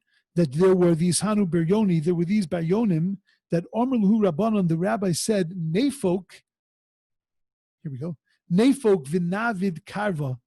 So the rabbi said to the Baryonim, Nefok v'navid shalmo ba'adayu, said, let's go make peace with them. What do we care if the Romans run Israel? Who do we care is the political heads of the country. As long as we can make korbanos, as long as we can have a relationship with God and we can learn Torah, as long as we can be Jews the way Jews are meant to be, then let them have the political leadership. It doesn't make a difference. Lo shavkinu, but they would not allow them to make peace with the Romans. Omer lahu, so the Baryonim said to the Chachamim, Nefuk v'navid karva badayu. Let's go make war with them. So Amalu Rabbanon lo mistaya milsa. So the Rabbanon said, you're not going to be successful. Now, how did the Rabbanon know that they're not going to be successful? You can unmute yourselves if you'd like. If anybody wants to give me a shot how did they know, based on everything that we've learned this afternoon, excuse me, how did they know that they weren't going to be successful? If you'd like, you can bring me a raya from the Torah. Okay, there was a group of people in the Torah that after the spies, the whole story with the spies after Tisha B'Av, so then they were told that they were all going to die, and that generation wasn't going to make it into Eretz Yisrael. That generation was all going to die out. The next morning, there was a group that decided that they wanted to go into Eretz Yisrael. Presumably, they got the message. They understood that they made a terrible mistake by rejecting the land of Israel, and they decided they wanted to go in. And Moshe Rabbeinu said to them, don't go. You're not going to be successful. Now's not the time. They went, and it says that the Amalekite and others swooped down on them and obliterated them. And the words in the Torah are they beat them, they obliterated them, and they wiped them out, completely destroyed them. So the Mefarshim wonder that wasn't this tshuva? Isn't this the way you want every Jew to be? When you give him a little teichacha, he wakes up and he says, you're right, I'm sorry, I should do it differently, and then changes his life? That's exactly what happened. They were told, go into the land of Israel. They said no. They got punished, and they said, oy vey, we made a mistake. We made a blunder. Let's go into the land. Okay, God, you got us. You taught us. We learned your lesson. This is called tshuva. Why were they told that it's not going to be successful for them? Because they weren't going because they now had a different picture of themselves. They weren't going because they felt that they had done something wrong and now that they needed to do tshuva. They were going because it was prudent to go, because God was clearly ticked off at them and God was clearly upset with them. And therefore they said, I don't want God to be mad at me.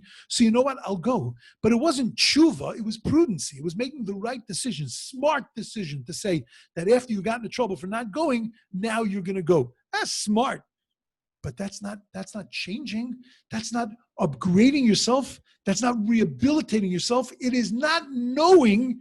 How do you rehabilitate yourself? The only way to rehabilitate yourself is to understand, I have made a mistake. This is not who I'm supposed to be. This is who I'm supposed to be. This penitent, this Baal Tshuva is who I'm supposed to be. But if you don't understand yourself, and you don't understand who you are, and you don't understand what you're supposed to be doing, then that's not called tshuva. You're just hedging your bets. You're being politically smart, but it's not called tshuva. And Moshe Rabbeinu recognized that and told them, don't go.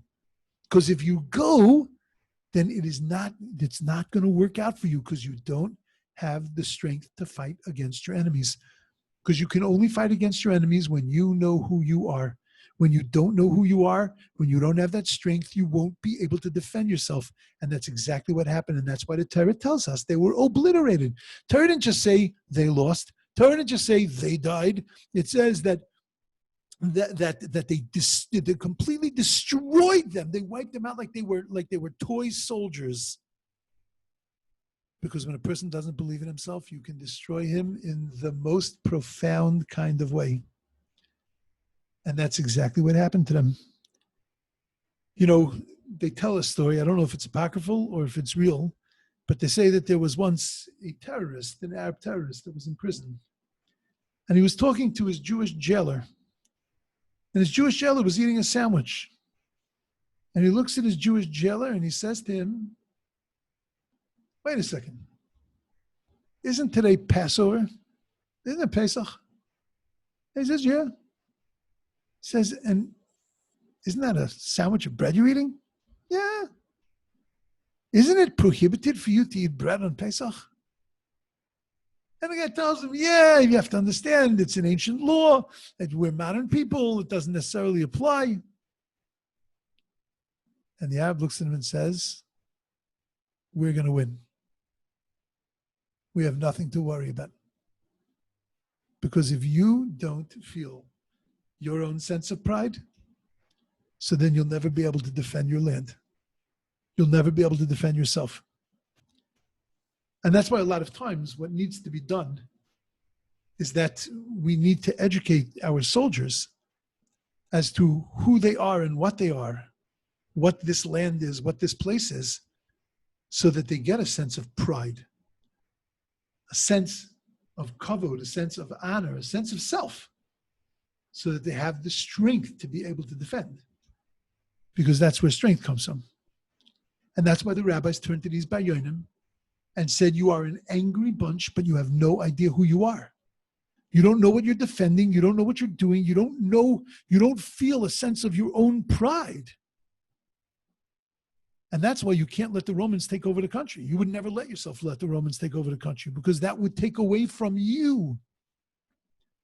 You can't defend the person you don't know. Well, the Bayonim didn't listen. And what did they do? I want to stop here for 1 second. You know, we say kinnis on Tisha B'Av. Maybe next year we'll have an opportunity to say kinnis together. Kinnis is so important. But the reason why kinnis is important is not just because it tells the story of destruction, tells the story of a few thousand years. What kinnis does is kinnis makes me think. And kinnis makes me understand the mistakes that I've made, understand the mistakes that I'm continuing to make, helps me understand myself and who I am and what I'm meant to believe in. This story should be incorporated into kinnis. No poetry, no shtick, just the following words. Kamu ukulanu lahanu ambre dechiti visare bahava kanfa. They went and they burnt the storehouses of wheat and of barley, and now famine ensued. And now Jerusalem was vulnerable. Do we all know that there was a civil war that was going on inside of Yerushalayim? There was literally a civil war that was going on amongst the Jews in Jerusalem. This was one of its issues, how we deal with the Romans. And you talk about not being roes hanolad, not being able to see the ramifications of your deeds, not taking into account and consideration what other people are going through and who other people are. Burning down the storehouses and putting people in danger because of your political understanding and because your political bent and your political agenda, it doesn't get much lower than that. And that's how low Yerushalayim had sunk.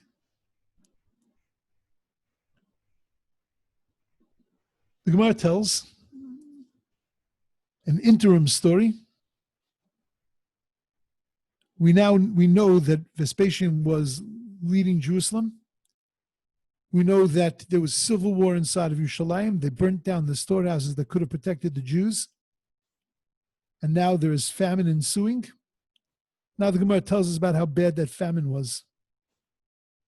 Marta bas Baitus atirasa Yerushalayim havyo. Marta bas Baitus, it's here up on the shared screen.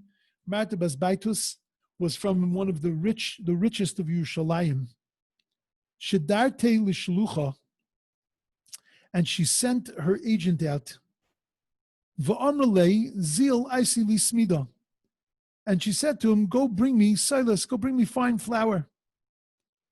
Adazal, by the time he got out into the marketplace, there was no more flour.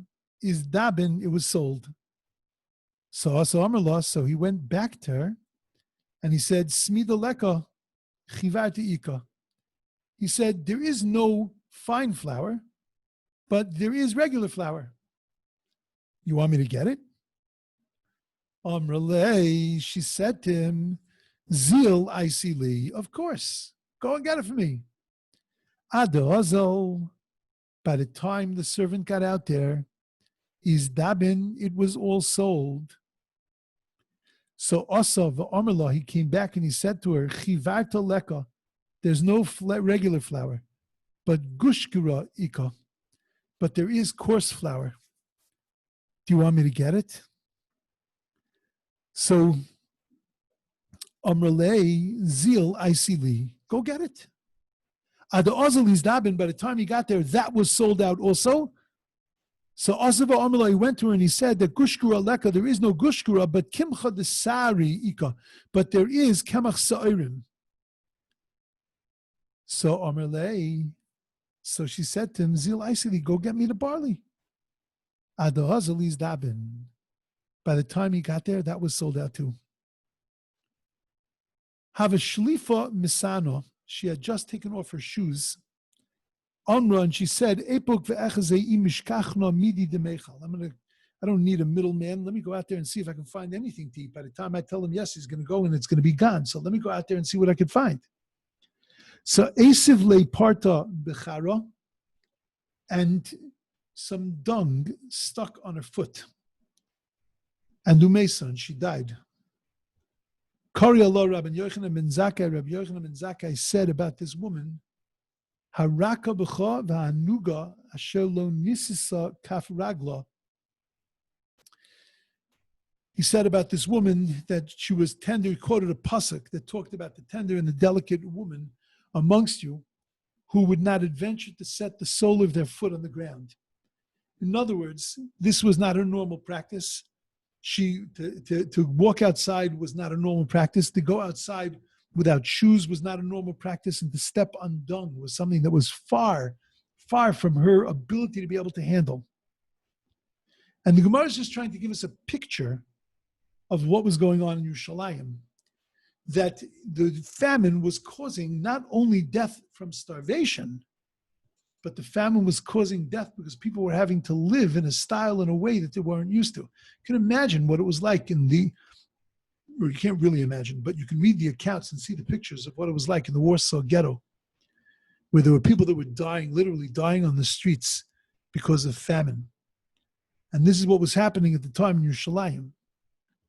But there was another version of this story, Ikad Amri, Shegrogros de Rabbi Tzadok Achla. That the other version of this story is that she ate the figs of Rabbi Tzadok. Now, what's the figs of Rabbi Tzadok? Is that like medjool dates? Like what, Rabbi Tzadok in figs? What is a fig of Rabbi Tzadok? V'isnesei umesa, and she got disgusted and she died. The Rabbi Tzadok Yosef Arboin Shnin B'tanisa. Rabbi Tzadok sat for 40 years in a famine. Clearly not day and night famine, but a daytime famine. The lowly Chariv Yerushalayim, that Jerusalem should not be destroyed. By the way, you have to notice that it's a 40-year fast. It wasn't a 32-year fast. It wasn't a 70-year fast. It was a 40-year fast. The number 40 is always a number of gestation, of a new birth. The 40 days and 40 nights of the flood, the 40 days and 40 nights of Moshe Rabbeinu going up to the heavens. The number 40 is used always to describe a new birth. And Rabbi Tzadok was 40 years before it actually was destroyed. Rabbi Tzadok was trying with every fiber of his existence to give a new birth to the people of Jerusalem. Ki hava achil midi, whenever he would eat something, he had become so emaciated that hava mischazi me'abroi, that if you were standing next to him, you could see the food go down his body. So when they were Vikiava Bari, when he became healthy, or he never became healthy, when he started to eat, when they wanted to make him healthy, wanted to give him back his life, so then Maisile Grogros, he wasn't able to eat the Grogros, but he could suck on them, and then Mayitz Mayu Vishadilahu, he would suck on the liquid and then throw them away. And that was the fig that Marta Bas Baitus stepped on that caused her death. Now, even if you are a pampered person, It's hard for me to imagine that stepping on a piece of dung or stepping on the sucked out fig of another person, as gross as that might be and as ooky as that might be, I just have a hard time that would kill you. So this Gemara is saying that no, it didn't kill her, but she went mad. Kika nach inicha nafshe. So when her soul was leaving her, meaning that in the process of her death, which was that it wasn't the stepping on that which killed her, but that's what sent her out of her mind, coupled with the famine. So then afikta lechol dava v'kaspa, she took out all of her gold and silver, ushdise beshuka, and she threw it in the marketplace. Va'amran, she said, "Hi l'may mi boili, what do I need this for?" V'hainu dichsiv kaspon bechutzos yashlichu, and that's like what it says in the book of Yecheskel, that they will cast their silver into the streets. On the day of God's anger, they won't satisfy their souls or fill their bowels, and they will feel like nothing is going to help them. Okay, back to the story of the Baryonim and the citizens and the rabbis of Yerushalayim. Abba Sikra Reish Baryoni Yerushalayim. Abba Sikra was the head of the Baryonim in Yerushalayim. And Bar Achsei the Rabbi Yochanan ben Zakkai Hava. And he was the son of the sister, the nephew of Rabbi Yochanan ben Zakkai. Shalach lei, Rabbi Yochanan ben Zakkai sent him a message, Tabetzina legaboy, and he says, I want you to come and to see me in secret. So also he came. Omer lei, Rabbi Yochanan ben Zakkai said to Abba Sikra, Ad emas avdisu hachi, how long is this going to go on? And you're going to katlisu leila alma bekafna, and cause people to die with a famine. Now, what was he saying to him? It was obvious that people were dying. So he was trying to tell him, by the way, you should know people are dying. Everybody knew people were dying. When you were in the Warsaw Ghetto, you knew that people were dying. He wanted him to understand the ramifications of what he did. That it wasn't that there's a famine because there's a siege. There's a famine because of your stupidity, because you went and you burnt down the storehouses. And I want you to understand that it's not happening. You did it. He says, Ad emasai avdisu hachi. How much longer are you going to do this and kill everybody? V'katlisu leila alma bekafna. You did this. He wanted him to understand, to be rayas hanayla, to understand that I did this, to be able to be sensitive to what people are going through.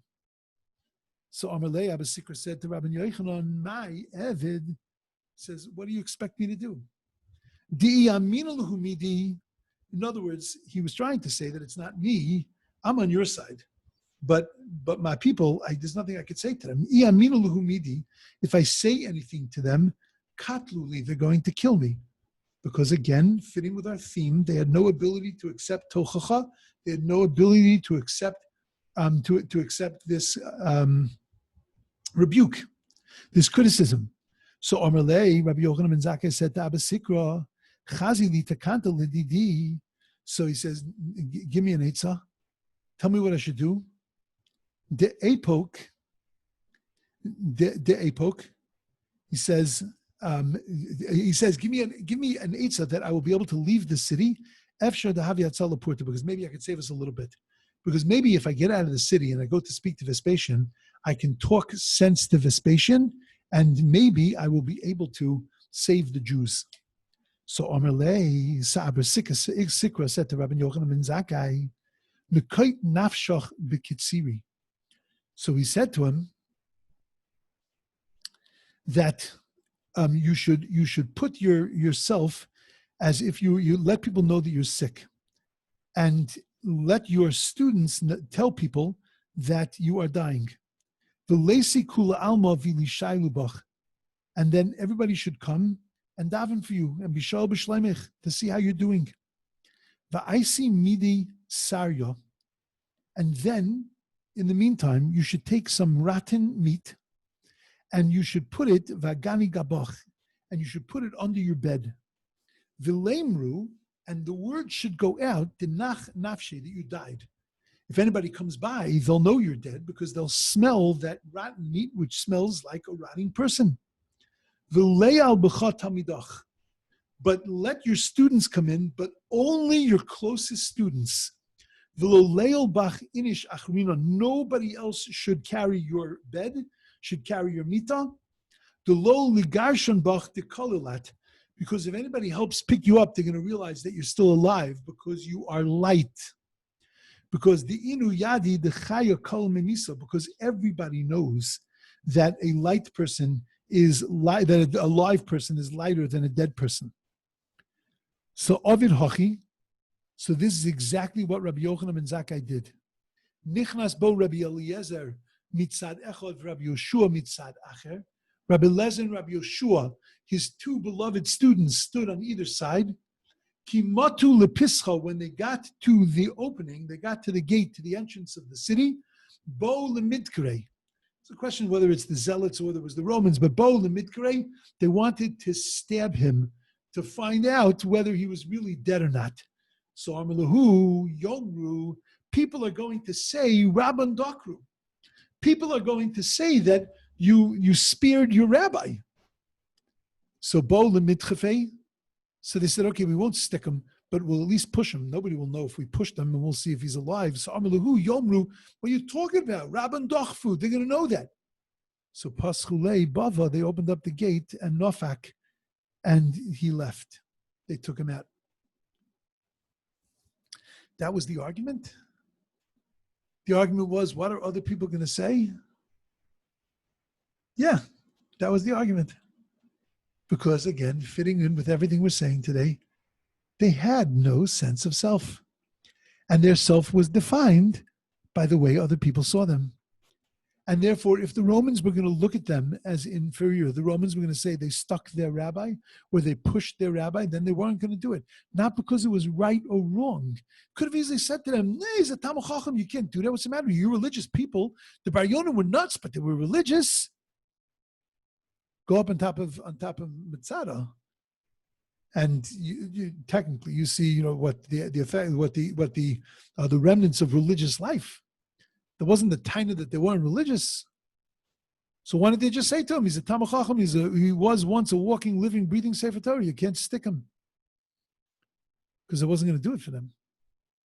The only thing that was going to do it for them was what their image was, because they were having such a hard time with their own image. Okay, weiter in the story. Now comes a very important part of the story. Very, very important in today's politics. Very important in the past 25 years of politics. Now, here, you're not going to think that's so strange because everybody talks politics. Those of you that know me from back home know that I never talk politics. That when I give drushes, when I speak, when I give shurim, I don't talk politics. Politicians and political commentaries know how to do it much better than me. I can teach Torah better than them. They can talk politics better than me. Let them talk politics, and I'll stick with Torah. But I'm telling you that this Gemara is a political Gemara. You'll see exactly what I mean in a minute. Kimat lo Hasam, when Rabbi Yochanan got to Vespasian, when he reached the Roman camp, Omar, he said to Vespasian, Shlama alach Malka, peace be unto you, king. Shalma alach Malka. So Omar le'aspesianos, Vespasian turned to Rabbi Yochanan ben Zakkai, and he says, Mechayavt trei katla, you are guilty of 2 death penalties. Chada, the lav malka ano. First of all, I'm not a king. And you can't just willingly call me a king. And therefore, you're responsible to be put to death. V'kakaris li malka. And nevertheless, you still called me a malka. V'su, and furthermore, im malkano, if I am Taka, the king of Rome, ad ha'idna amaylo asis legabai, what took you so long to come to me? So Amalei, Rabbi Yochanan ben Zakkai said to him that Udika, so Amalei, he said, I'm not chayav misa at all.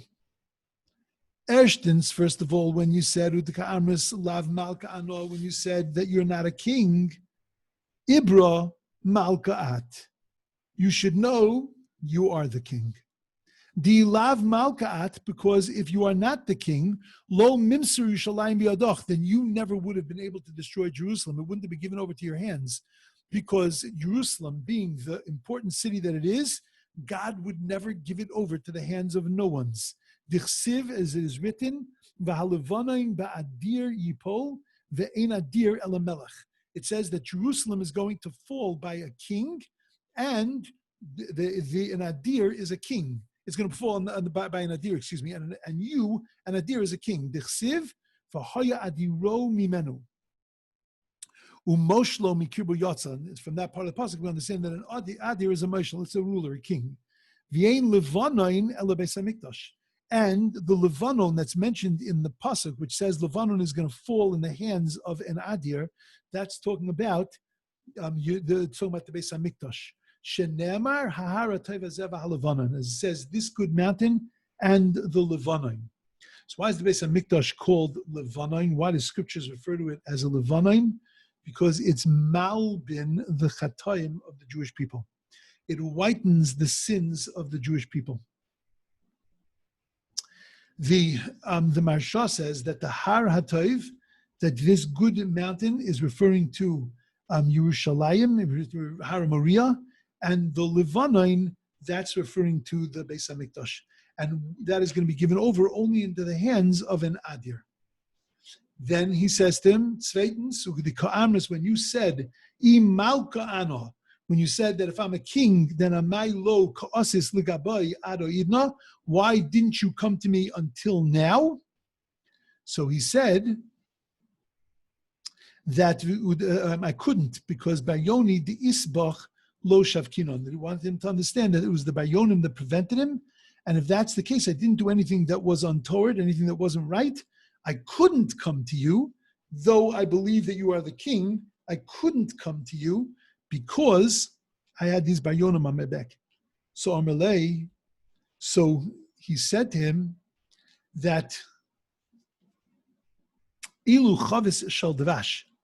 So he said to him, if there is a barrel of honey, and it's just interesting that he was comparing the Jewish people in the temple to devash, to honey.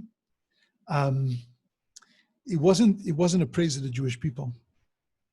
He was comparing them to devash because they were talking about the Beis Hamikdash. In the Beis Hamikdash, you can't use kol sa'ar v'chol devash. You can't use honey. Honey is puzzle for karbanos. And he was implying that the Jews are puzzle for karbanos also. The Jews are puzzle for this place. They no longer deserve this place. But if you have a chavis of devash, if you have a barrel of the honey, v'darkon karuch aleha, and there is a snake that is wrapped around it, which is the Bayonim. So then lohoyu, which is the Romans, excuse me. One more time, it's the Bayonim that because they brought about the Misa, the death of the Jewish people inside of the siege Jerusalem. Lohoyu shoven as a chavis, wouldn't you have broken the chavis bishvil hadarkon? So then you should have destroyed the walls of Yerushalayim. You should have burnt them. You should have destroyed them in order that the Bayonim would have been able to be extracted from the city, and then you would have saved yourself. So Ishtik, Rabbi Yochanan ben Zakkai was quiet and didn't say a word to Aspasianus. Kori alei Rav Yosef. So Rav Yosef commented on the behavior of Rabbi Yochanan ben Zakkai. V'isema Rabbi Akiva. Some say that this was the great Rabbi Akiva that commented on Rabbi Yochanan ben Zakkai's behavior. Meshiv chachamim achor v'datam yisakel. That who turns wise men backwards and makes their knowledge foolish. In other words, what they were saying is that HaKadosh Baruch Hu turns around the chachma of chachamim and is mekalkel their das. That he took away the chachma of Rabbi Yochanan ben Zakkai, that he didn't have an answer for Vespasian. So Iboyle Lememale, because he easily could have said to Vespasian that I didn't need to break the Chavis, I didn't need to break the walls of Jerusalem and to get the Bayonim out, but Shaklinon Savta, I could have taken a tsevet, I could have taken a tongs, V'Shaklinon Le Darkon, and I could have pulled off the Darkon, the Katlinon Le, and then we could have killed them, V'Chavisa Shavkinon La, and I could have left the Chavis, I could have left the Beis HaMikdash without destroying it.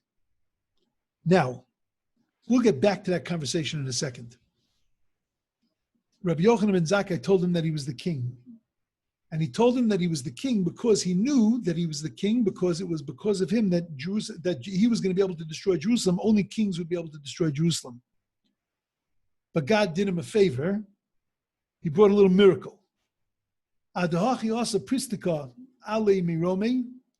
So in the meantime, a messenger, which is really it's a whole legion of soldiers, came from Rome and said to him, "V'armele kum."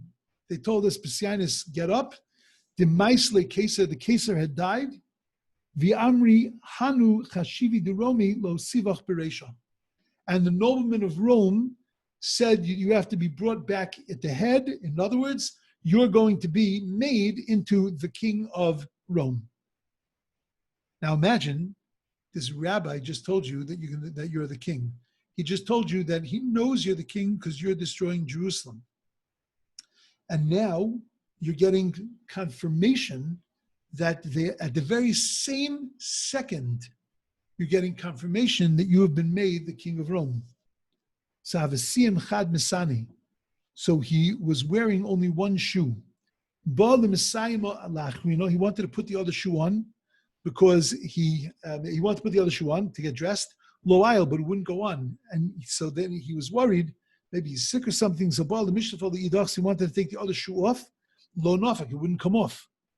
So Vespasian said, "My hi, what's going on?"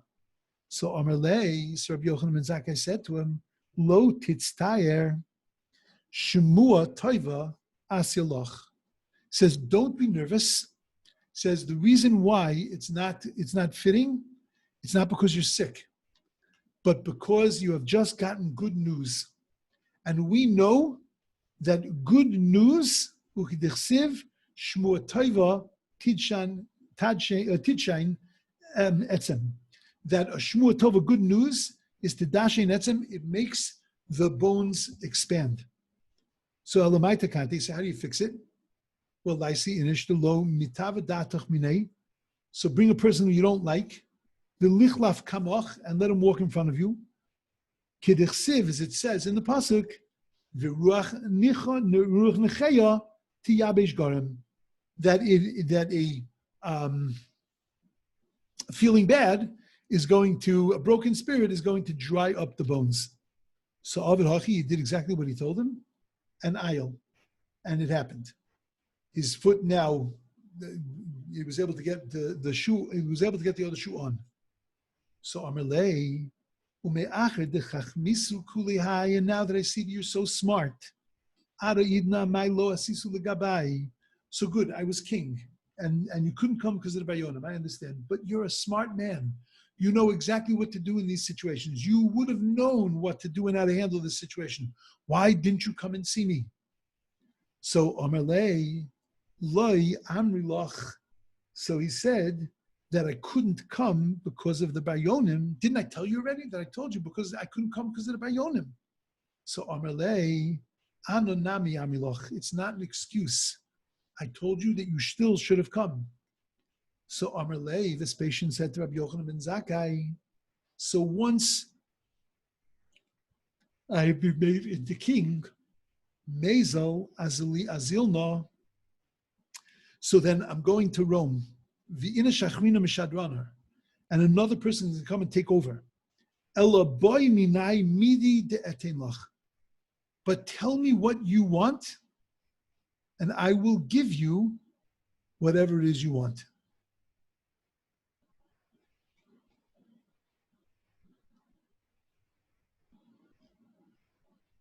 There we go. So he says to him, Omerlei, so Rabbi Yochanan ben Zakkai says to him, I have 3 bakashos. And what are my 3 bakashos? This is, the original Aladdin's lamp.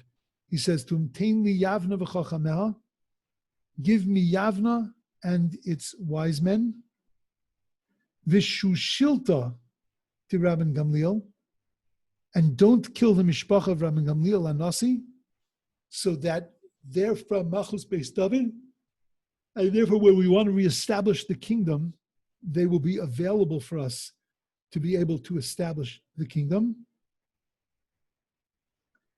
And then, V'asvasan dimasyan le Rabbi Tzadok. And I need a doctor that is going to heal Rabbi Tzadok.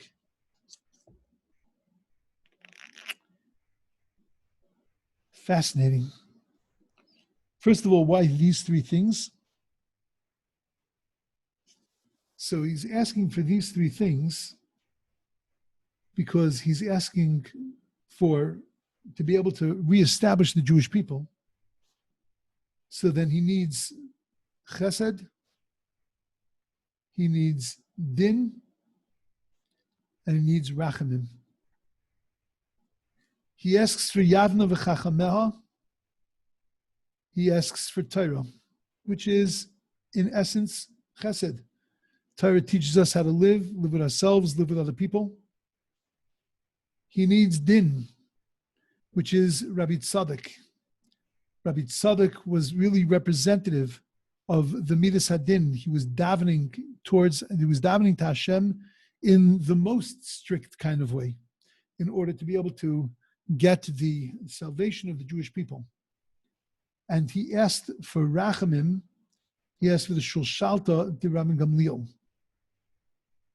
Because Rabbi Gamliel was Zera Kadosh B'loi Psul. It was a perfect Shulshalta. Those that were from the house of Rabbi Gamliel were pure and perfect. And therefore God would be willing to show Rachamim on that aspect, that part of Klal Yisrael. Okay, but there's a much bigger issue here. What didn't Rabbi Yochanan ben Zakkai ask for? He didn't ask for Yerushalayim. So the Gemara comments on that. And the Gemara says that Kari le Rav Yosef said on him, V'itema Rabbi Akiva, and some say that it's Rabbi Akiva that said this, Meishuv chachamim achor v'datom yisachel. That God turns people's minds around and takes away their wisdom. In other words, they saw this as a terrible blunder, that he didn't ask for Yerushalayim.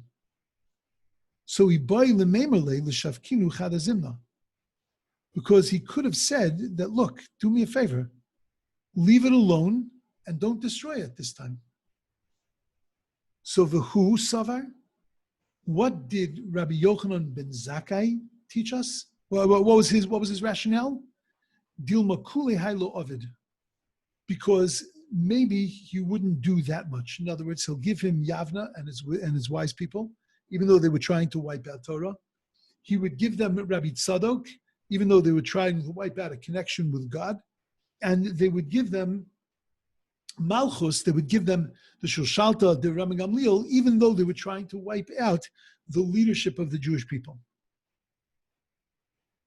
But he was never going to give them the Beis HaMikdash. Hatzala purta nami lehava. And he was worried that if you ask for too much, you'll get nothing. Tafasta meruba loy tafasta. What do we learn from here? So you should know, in every single discussion that you find in halacha that talks about, every single discussion in halacha that talks about whether we should give land away in order to be able to ensure peace, this Gemara features center. Because there are those that want to use this Gemara as a raya that you are allowed to give away land and places in Eretz Yisrael in order to be able to ensure peace. Now, I'm not weighing in on this issue. All I'm saying is that it's from this Gemara that they use a raya.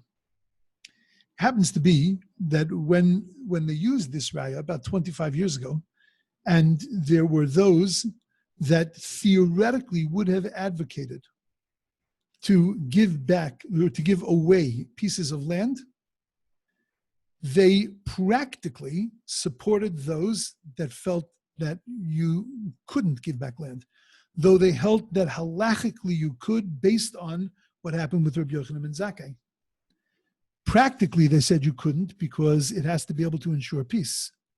Rabbi Yochanan ben Zakkai knew that he was going to be able to rebuild Judaism from this. He knew that, and therefore he was able to give away the Beis HaMikdash. Let's talk about that a little more.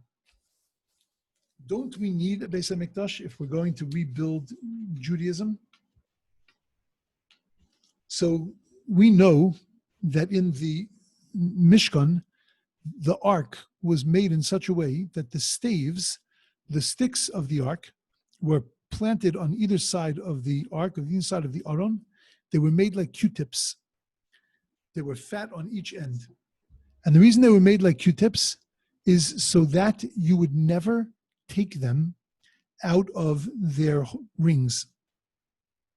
It was an Isser D'Oraisa Torah prohibition to take the staves out of the rings and to take them apart from the Aron, even when the temple was permanently in Yerushalayim, and even when in the tabernacle, in the Mishkan, they were resting for a while. It didn't matter. The sticks always had to be there. Now, they didn't have to be in the Mizbeach. They didn't have to be in other things, but they davka had to be in the Aron. And why is that? So Reb Shimshon Hirsch and others explain that the reason why they needed the staves was to send a message that the Jew needed to be ready at any moment to go into Gullus, to go into exile. And the one thing that he needed was not a suitcase with a change of underwear. He didn't need sandwiches. The one thing that he needed his Torah. Because wherever he was going to be in Gullus, wherever he was going to end up in Gullus, he needed to have his Torah with him. And therefore the Torah had to be ready to go and to be ready to be moved wherever he is. A building, he didn't need. Land, it was a great advantage, but he could live Jewishly without it, as long as he had Torah and God. It's not the optimal way to live. It's not the ultimate way to live. But if a Jew has Torah, he has everything. If a Jew doesn't have Torah, he has nothing. Hamantashen and Sufganiyot don't do it. It has to be something more fundamental and real that we stand on, and that's the Torah. And that's what Rabbi Yochanan ben Zakkai, in a very quiet, simple kind of way, what the Gemara was teaching us, that Rabbi Yochanan ben Zakkai was willing to give away the Beis HaMikdash. He was willing to give away a part of Eretz Yisrael, provided that the Torah could flourish. And that's why the first thing that he asked for was the Yavne v'Chachamea, that he wanted to reconstitute the Sanhedrin. He wanted to reconstitute the rabbinical court so that he could reconstitute the Jewish people. Okay, beautiful. Let's do one more piece of Gemara.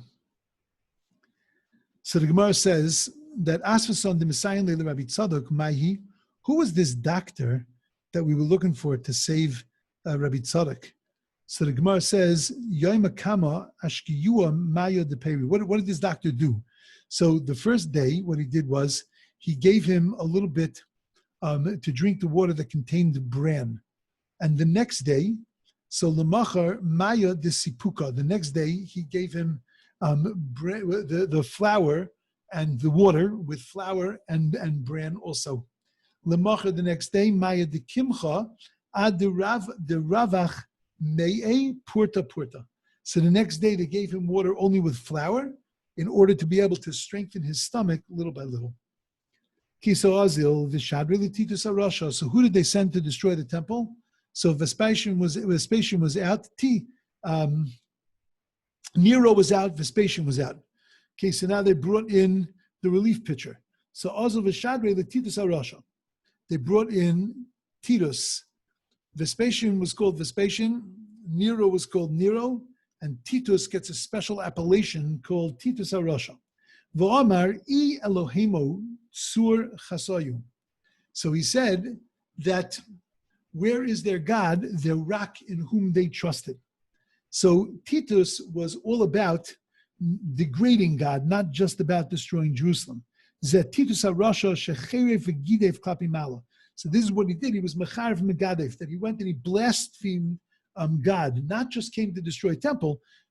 Who else in our history was able to subdue us through blasphemous language?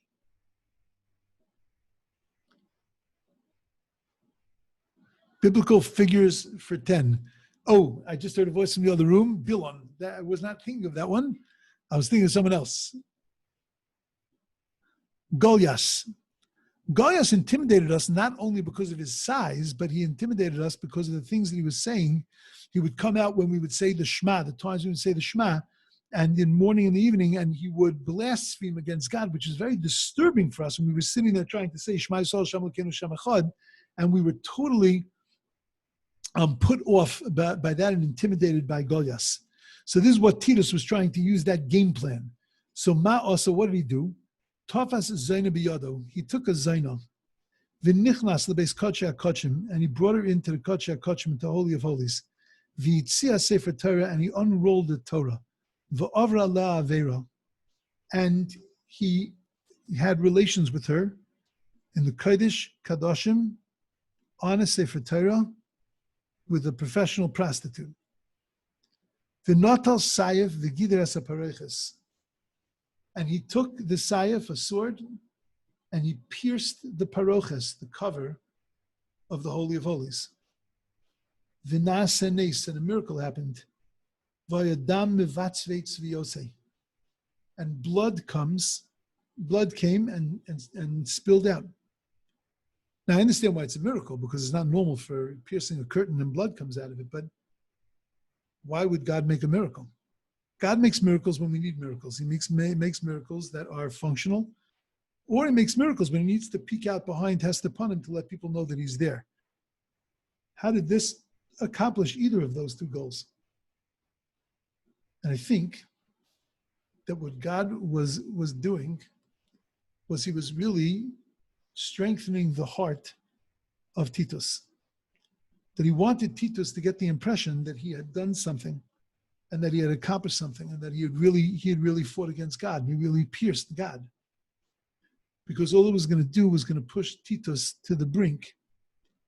And then when Titus fell, it would end up, the God himself and the Jews would end up looking even greater. You know, they say about the Panovich Rav, that the Panovich Rav once went to the Arch of Titus. He was collecting and whatever, it's a whole elaborate story how he ended up. It was a pouring rainy night. He was in a taxi cab. And he was hell-bent on going to the Arch of Titus. And nobody could understand. You know, there's the relief of all the kelim of the Beis HaMikdash that are being carried away. And the Panovich Rav gets out of the cab. He struts into the arch. He stands in the center of the arch. And he says in Yiddish, he says, Titus, is Kahneman da? Kahneman is here. Where are you? And he gets back into the taxi cab. He goes. Now, Rav Kahneman had suffered tremendously during the war. He was trying to build Panovich. He was under tremendous pressure. He was living through the aftermath of the most horrific events that happened to himself and to his family. And yet, no matter how great Titus had made himself, no matter how much Titus had thought that he destroyed God, Rav Kahneman was standing there under his arch and saying to him, you're still a garnished. And the more you thought yourself something, the more it became apparent that you were actually a nothing. The Kasav Shahar Gesatzmo, he thought that he killed God. Shenamar, Shagu tzoreinu bekerev moadecha. Samu ososam osos. So he was convinced that, I know it translates as himself, but the Mepharshim say that it's talking about God, and that he was convinced that he killed God. So Abba Hanan says that Micha Mocha Chasin Yah, that who is strong like you, O God? Micha Mocha Chasin v'kosha sha'ata shomea niutzo v'gidufo shel osa rasha v'shosek, that you can hear the abuse and the blasphemy of that wicked man and remain silent, because who knows who they are greater than the Rebbeinu Shalom and is not affected by the blasphemy of a tirus. Debei Rabbi Yishmael Tana, Micha Mocha Ba'elim Hashem. From the school of Rabbi Yishmael, they taught that who is like you amongst the gods, the Elim. Don't read it Micha Mocha Ba'elim Hashem, but Micha Mocha Be'ilmim. Who is like you amongst the mutes? In other words, who but God really is able to close their ears when somebody else is insulting them and somebody else is blaspheming against them? It's the most difficult thing to do because it requires you to be so sure of who you are that that person's insults are not going to take away from you one iota. So Ma'osa, what happened? Notalis a paroches, he took the paroches, the osai kimin gergusni, and he made it into a basket.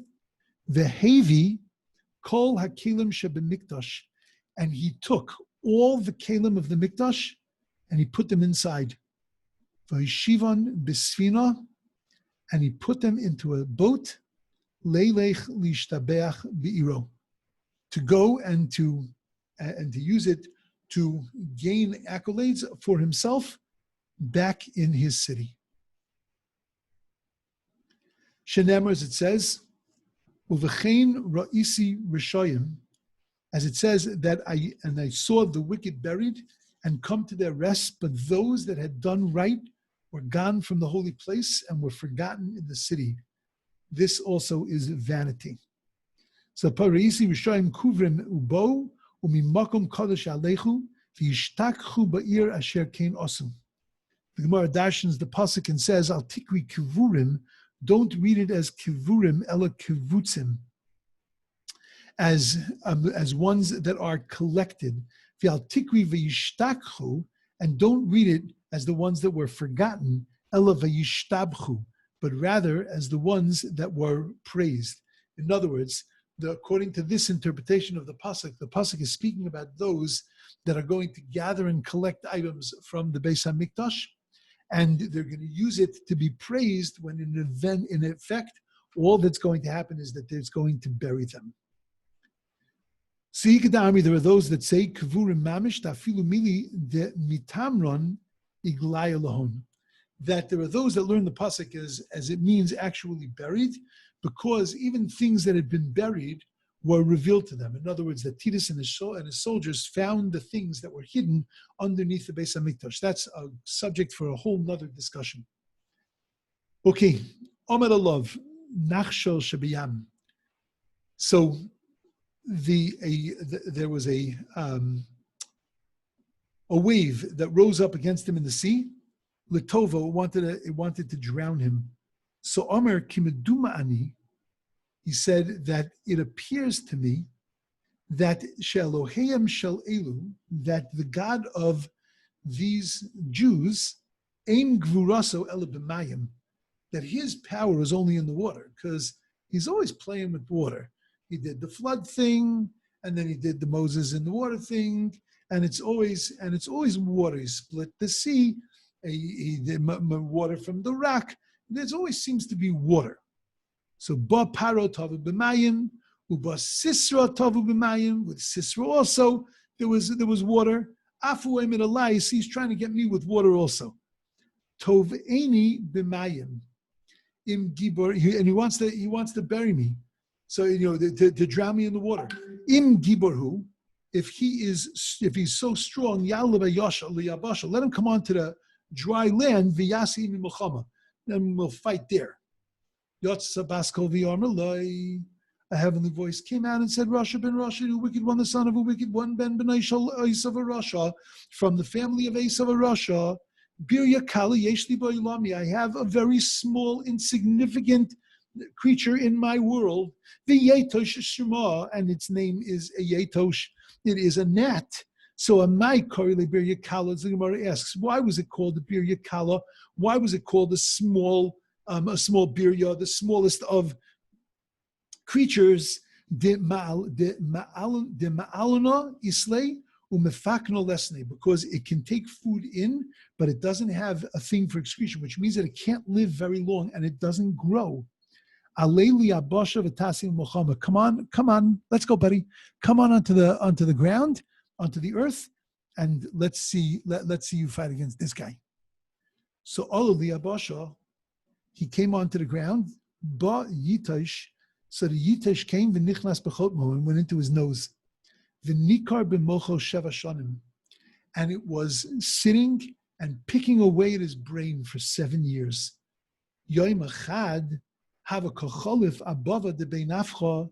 So one day he was walking by the gate of a blacksmith shop, ushema kal arazafta, and he heard the banging of the hammer on the anvil. So v'yishtik, and the gnawing at his head that was taking place from this gnat stopped. Omar ikatakanta. Oh, he said, the Advil PM wasn't working. At least now I found some medicine. So he went, kol yoima maisi nafcha. He hired this nafcha kameh to sit in front of him. Lenochri, he hired a goyisha nafach. Yoyevlei, when he would get, a goyish nafach, so then he would give him arba zuzin. And when he would get a Yiddish nafach, v'emila mistayach, he would say to him, it's enough to kachazis b'sanach. He would save himself money when he hired a Yiddish nafcha, because he would say, I'm not paying you. It should be enough for you to see me in pain.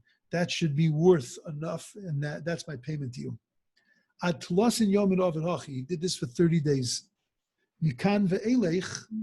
But after 30 days, he got used to the treatment and given the dosh, that since he became used to it, he was now used to it, he became accustomed to it, and now it didn't work anymore. Tanya, Rabbi Pinchas ben Aruva, Ania Yisi ben Gedolei Romi, says, I was one of the big shots of Rome, and when Titus died, Potsu as Mocho, they did an autopsy, and they opened up his brain. Umatsu bo kitzipor drawer, and they found a tzipor drawer. They found a gnat the size of a sparrow that was b'shekel mishkal shnei sloim, that weighed 2 sloim. The masnisa tana, in the brisa we learn that it was the size of a gezel ben shana. It was the size of a pigeon that weighed b'mishkal shnei litrin, that weighed 2 liters. Now, first of all, we understand that that's exaggerated, but why? The fact that it's exaggerated, okay, we understand it's trying to make a point. What point is it trying to make? So I think the point that the Gemara is trying to make is that this was no simple thing, and he was trying to prove that Titus could not do war against God. When you want to fight against God, so then you have to know that it's going to be summarily unsuccessful. Just to accentuate the miracle, he said that it was its mouth was made of copper, and its nails were made of barzel. Kihava komayas. So when Titus was going to die, v'armeluhu l'kalyu alahu gavra. So they told him. So Titus said that l'kalyu alahu gavra. So you should burn that person, ulebadre v'liktime ashev yame, and you should spread his ashes over the 7 seas. Delo lishkeche Eloha diyudai v'lokmei bedina, so that the God of the Jews shouldn't find him and shouldn't make him stand for judgment. Nobody unmuted. I know you want to jump on it though. I can't see anybody, so I don't know if anybody's still awake or there. It could be. Oh, I see Lou. And I see Yehuda. But here you see classic. How did Titus talk about himself? Third person. Because at that moment, Titus's life was coming crashing down around him. Everything that Titus stood for, puffing his chest up and saying, God, come on, let's fight. And realizing that he had lived a lie, now questioning who he was. At that moment, Titus's world, his vision of himself was destroyed. And therefore he said, destroy me, burn me up, because I don't want God to find me, and I don't want God to take me and to stand me for judgment, because I don't know who I am, and I don't think that I'm going to be successful. I want to spend one more minute on this. We find this in a few other places in Tanakh. We find that the Jewish people went from what's called Igra Rama Lebika Mikta, that they went from the highest heights to the lowest of lows in 1 second. Normally, a person doesn't drop that fast. Normally, the Yetzer Hara gets a hold of a person. Ayom amar lecha say kach. Today it tells you to do this. Tomorrow it tells you to do this. And then you drop slowly, step by step. But then you look back at yourself and you realize, oh my God, look at what's happened to me. But that's not what happened in the time of the building of the Egel Hazav. We went mi'igra Rama lebika mikta, from the upper heights to the lowest of lows in 1 second. How did that happen? And before I answer that, let's look at another event. Rus and Orpah. Rus and Orpah are with their mother-in-law Naomi. Their mother-in-law is a Balas Tshuva. She wants to go back to Eretz Yisrael. She realizes what she's done wrong. She wants to get back connected to her people. And she tells her daughter-in-laws, you guys go home. You don't need to be with me. And her daughter-in-laws cry, and they promise that they're going to stay with her. They start to walk, and Orpah, Rus clings to her mother-in-law, and Orpah turns around and goes. She takes the advice of her mother-in-law and she leaves her.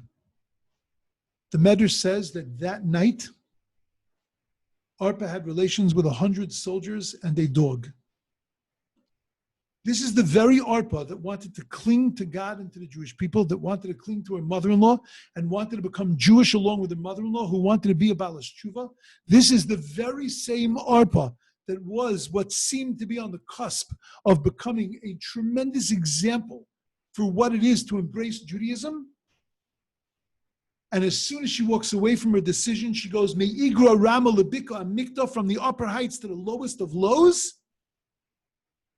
And she ends up relations with 100 soldiers and a dog in one night.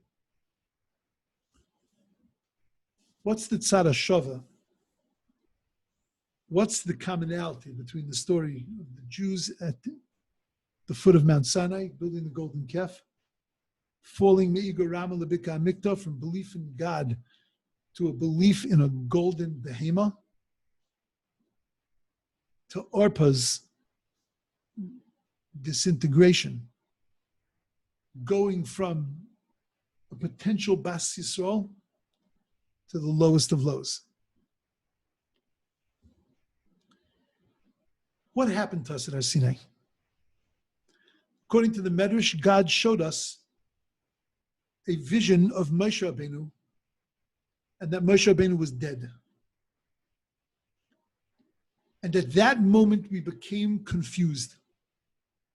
At that moment, we saw ourselves as the people of God, Banim Atem L'Hashem Elokeichem, and that our leader and our father was Moshe Rabbeinu. And that Moshe Rabbeinu was going to be connected to God because he was the beloved one of God's.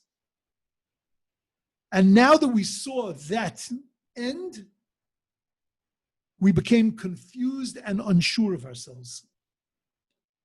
And when we become unsure of ourselves and confused, that's when we fall me'igra rama lebika amikta. That's when we fall from the upper heights to the lowest of lows. As we've mentioned all afternoon, you can't do anything to me if I am clear with who I am. And that's what happened to Orpah. Orpah lost sight of who she was. She thought she was a woman who was able to embrace Judaism. She thought she had that kind of character. She thought she had that kind of spiritual strength. And when she didn't, she became confused and unsure as to who she really was. And that's when you can disintegrate and fall me'igra rama lebika mikta. And that's our history. Our history has been that when we are sure of ourselves, we can withstand anything. You all know the Gemara that says that what was the difference between two generations that is trying to compare?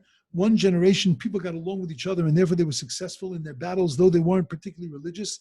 The other, they were particularly religious, but they didn't get along with each other.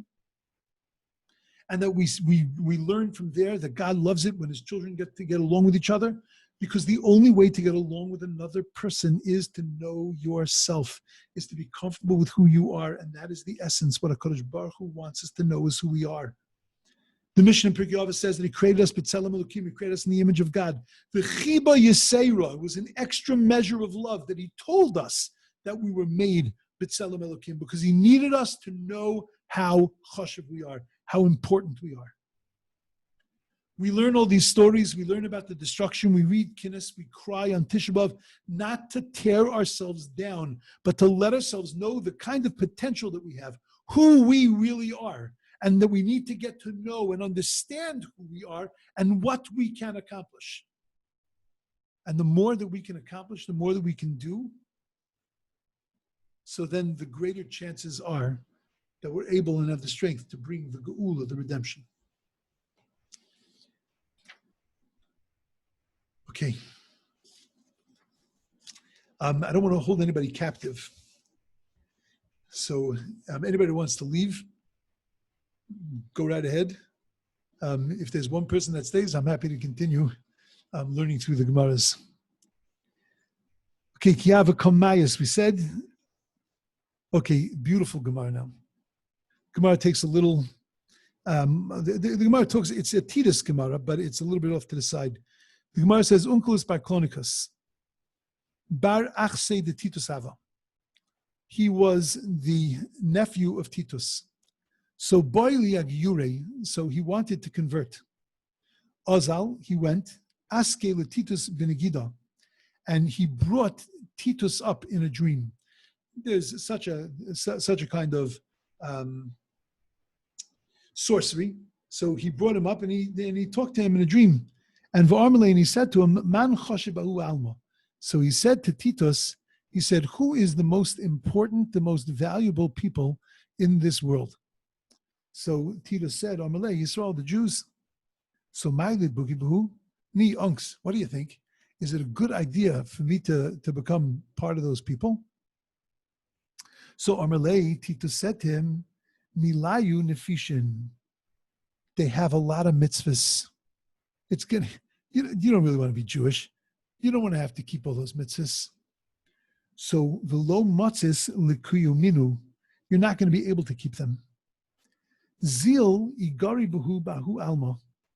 So better what you should do, rather than become part of them, so go and start up with them. V'havis reisha, and you will be on the top of the world, because we know that kidichsiv hayutzara l'reish. We read it last night in the beginning of Eicha, that anybody who has been an adversary of the Jewish people have risen to the top. Kol ha-meitzar Yisrael nasa l'reish. That anybody who causes the Jews tsaris rises to the top. So Amarlei, so he asked, the Unkelus asked Titus, Dine dahu gavra b'mai. So he said to Titus, tell me something, uncle. He says, what is the punishment of Hahu Gavra, which is, I find it fascinating. Again, third person, but it's not Onkelos talking about himself. It's Onkelos addressing his uncle in the way that his uncle sees himself. So Bimai, how did you get judged? So Amarle, so he said, Bimai de Pasik Anafshe. He said that to that which he had decreed against himself. In other words, again, talking in third person, Shekol Yoma Mechanshile Lekitme, every day his ashes are gathered, and Vidayonile, they judge him, Vikalule, and then they burn him again, Umibadroi Ashev Yami, and then they scatter him on the seven seas. So Azal aske lebilam benegida. So he didn't like the answer his uncle gave him, so he went and he raised up Bilam from the dead. And Amalei said to him, Man choshebahu alma, who's the most important thing in that world, in Olam Haba? So Amalei, so he said to him, Yisrael, the Jews. So Maulia the Bukibahu. So he says, what do you think? Should I become one of them? So Amalei Bilam said, Lei tidra shleimim v'tayvasam kol hayamim. So he quoted a pasuk out of context, but he said that you won't seek their peace and welfare all the days. So Amalei dine dahu gavra b'nai. So he said, yeah, how did you end up? Did it work for you? So Amalei b'shichvas zera reisachas, that I'm being cooked in boiling semen. And why in boiling semen? Because that was midah keneged midah, measure for what he did to the Jewish people, of causing them to sin against the Moabites, and to have relations with them, which caused many terrible things to happen. So Azal Aske ben Agida, so he went and Aske ben Agida lePaishe Yisrael, and he rose up one of the Paishe Yisrael. So in the Nagos and the Tziyunim, so it says that this was Yeshu Hanotzri. What's very, very interesting here in the Gemara that I put up on the share screen in Sefaria, so that's what they're doing. To put it in parentheses, the Paishe Yisrael, and they put in round parentheses Paishe Yisrael, and in square brackets, they put Yeshu. Now, square brackets, whenever you have square brackets and round parentheses, round parentheses usually means that we don't learn those words in the Gemara, and square brackets means we do. It's very interesting that we know that the censors got to the Gemaras, and they took out any reference to Yeshu, and even things that they felt were references to Yeshu that were not necessarily references to Yeshu, they took those out. Also, some printings of the Gemara put them in, some did not. I remember once that I was preparing a drasha for a Gemara in Sanhedrin, and I was preparing it at home. This is before we had an Eruv in our community. And I went through the Gemara, and I was worried. I wanted to quote the Gemara, and I was worried that I wasn't going to remember what daf the Gemara was on. So I made a whole mnemonic in my head, and I got it. Okay, fine, good. I got to shul. The first thing I did when I got to shul was I pulled out a Gemara and found that place, so this way I know I would have it later for my drasha. A few minutes before the drasha, I just want to read over the Gemara again, just to get it in fresh in my head so that I can read it smoothly when I read it during the drasha. And I can't find the passage I'm looking for. So I think to myself, you know what, I probably messed up my own mnemonic, and it wasn't Mem Beis Amud Aleph, it was Mem Aleph Amud Beis. So I flipped the page, I looked, nope. I'm turning the Gemara upside down, inside out. I'm thinking maybe it's Beis, Amud Aleph, Amud Bet, like anything that could possibly be. Maybe it was Lamed, not Mem. And I can't, I'm sweating. In 2 minutes, I'm getting the drasha. I go over to the shelf and I pull out another Gemara. Go back to the original page, and there it is. So what craziness? What's going on? And then I realized that it was a Gemara that was tampered with by the censors. And in certain printings of the Gemara, they had put the Gemara back, and in certain printings of the Gemara, they had not put the Gemara back yet. In the Sefaria, obviously they do. In my Gemara, they do not. though the Hagos and Siyunim on the side do tell me that this is talking about Yeshu. So he goes to Yeshu, who was a renegade Jew. So Amalei, so he said to him, Man Chofish Ba'u Almas. He said, in Olam Haba, who's Choshev? So Amalei, Yisrael, the Jews. So Malat Bukibu, so should I become part of them? So Amalei, Tovasim Jos Rasam Latidrosh. So he quoted Pasuk and he says that you should look for their good and not for their bad. In other words, no reason why not. Because anybody that touches them to try to harm them,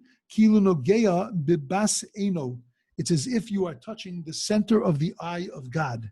So Amalei Dine Dahu Gavra. So he said the same thing to him. He said, Dine Dahu Gavra. He said it to all three of them. But what is your bimai? What is your inish in Shemayim? So in other words, did your attitude work for you? So Amalei b'tzayre tzachas reisachas. He says that I'm being boiled in hot dung. And the reason that he was being boiled in hot dung is because he made war against the words of the rabbis. That's why we say that even if we didn't kill, if he lived, not everybody agrees he lived, but if he lived, and he did what he was purported to have done, we would have killed him if we could have, but we couldn't. Because at that point already, we had stopped Dinei Nefashos, we had stopped judging and adjudicating cases of Dinei Nefashos. But he was guilty because he was a Mesis Umediach. He not only sinned for himself, but he helped other people sin also. And we know that anybody that makes fun of Divrei Chachamim, so the Nidei B'tzayir Resachas, so he is judged in Tzayir Resachas, in boiling semen, in boiling dung. So Tachazi, Ma Ben Pesh Yisrael, Le Neviya Yumas Ha'olam, Oivdei Avodah Zarah, says you have to look and see what the difference is between the sinners of the Jewish people and the prophets of the nations of the world, because even in their life, where they saw the Shekhinah, they saw the divine presence, and they prophesied, nevertheless they are they're still wicked and they still do wickedness against the Jewish people even after their death, because the two of them could not advocate that, you know what, this might be a good idea to attach yourself to those people. So Tanya, we learned in a brayso, Amar Rabbi Elazar, Bo Rei Kama Gedela, Koicha Shel Busha. So now the Gemara goes back to the Churban Beis HaMikdash, and the Gemara says that I want you to see, and I want you to understand and assimilate into yourself this understanding of how great is the power of embarrassment. Sharei, Siya HaKadosh Baruch Hu, God helped as Bar Kamsa, v'hechariv as Beiso v'sar v'secholo, that he burnt his house and he knocked down his temple. And that's the conclusion of that Gemara. You can understand that in one way. The one way you can understand it is that come and see how great it is when you embarrass somebody, the kind of damage that you do to embarrass somebody, because HaKadosh Baruch Hu would not allow that to happen, and therefore he even destroyed his mikdash in order to be able to exact punishment and to show his displeasure for the fact that somebody was embarrassed. That's certainly one way of understanding it. The other way of understanding it is that HaKadosh Baruch Hu destroyed his house and he let his temple be destroyed because he understood that because they had sunk to such a low place and they were willing to embarrass each other, to do something that was ultimately considered Yarek Val Yavar, if they're able to do that, that means that though they have a temple, they're not focused on the temple itself. They're really, as we mentioned, they're only focused on themselves. And if that's the reason, if that's the case, the temple is actually going to kill them. The temple's not going to help them. The temple is going to kill them, because if all they're focused on is chitzanius, is outside and external things, so then the longer they stay focused on that, the less of them is going to be around by the end. They tell of a beautiful mashal, and they say that imagine a person is painting a picture. He's painting a picture on top of a mountain.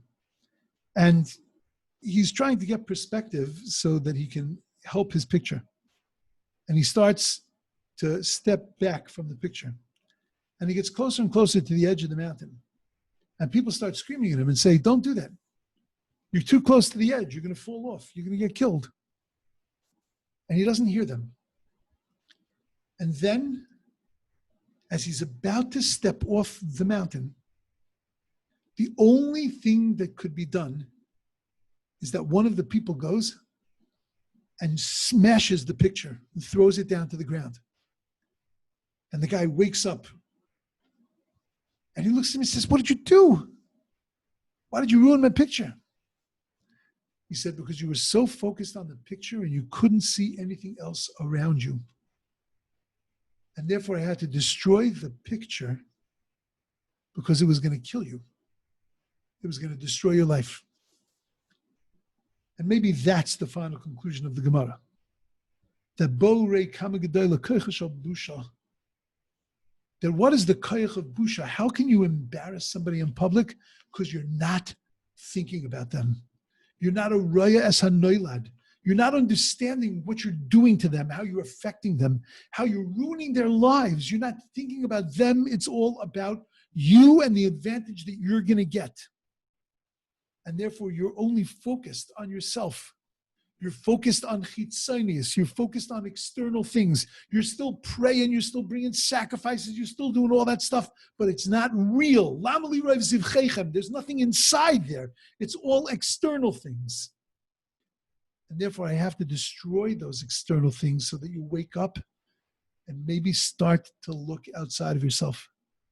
Maybe start to consider and to think about the welfare of others and about the welfare of the world that you live in. And if we walk away with no other message on Tisha B'Av, then the message that we have to step outside of ourselves and we have to consider the lives, the well-being and the welfare of other people, both in our world and in our brethren, and that we can't get lost in chitzonius, in external things.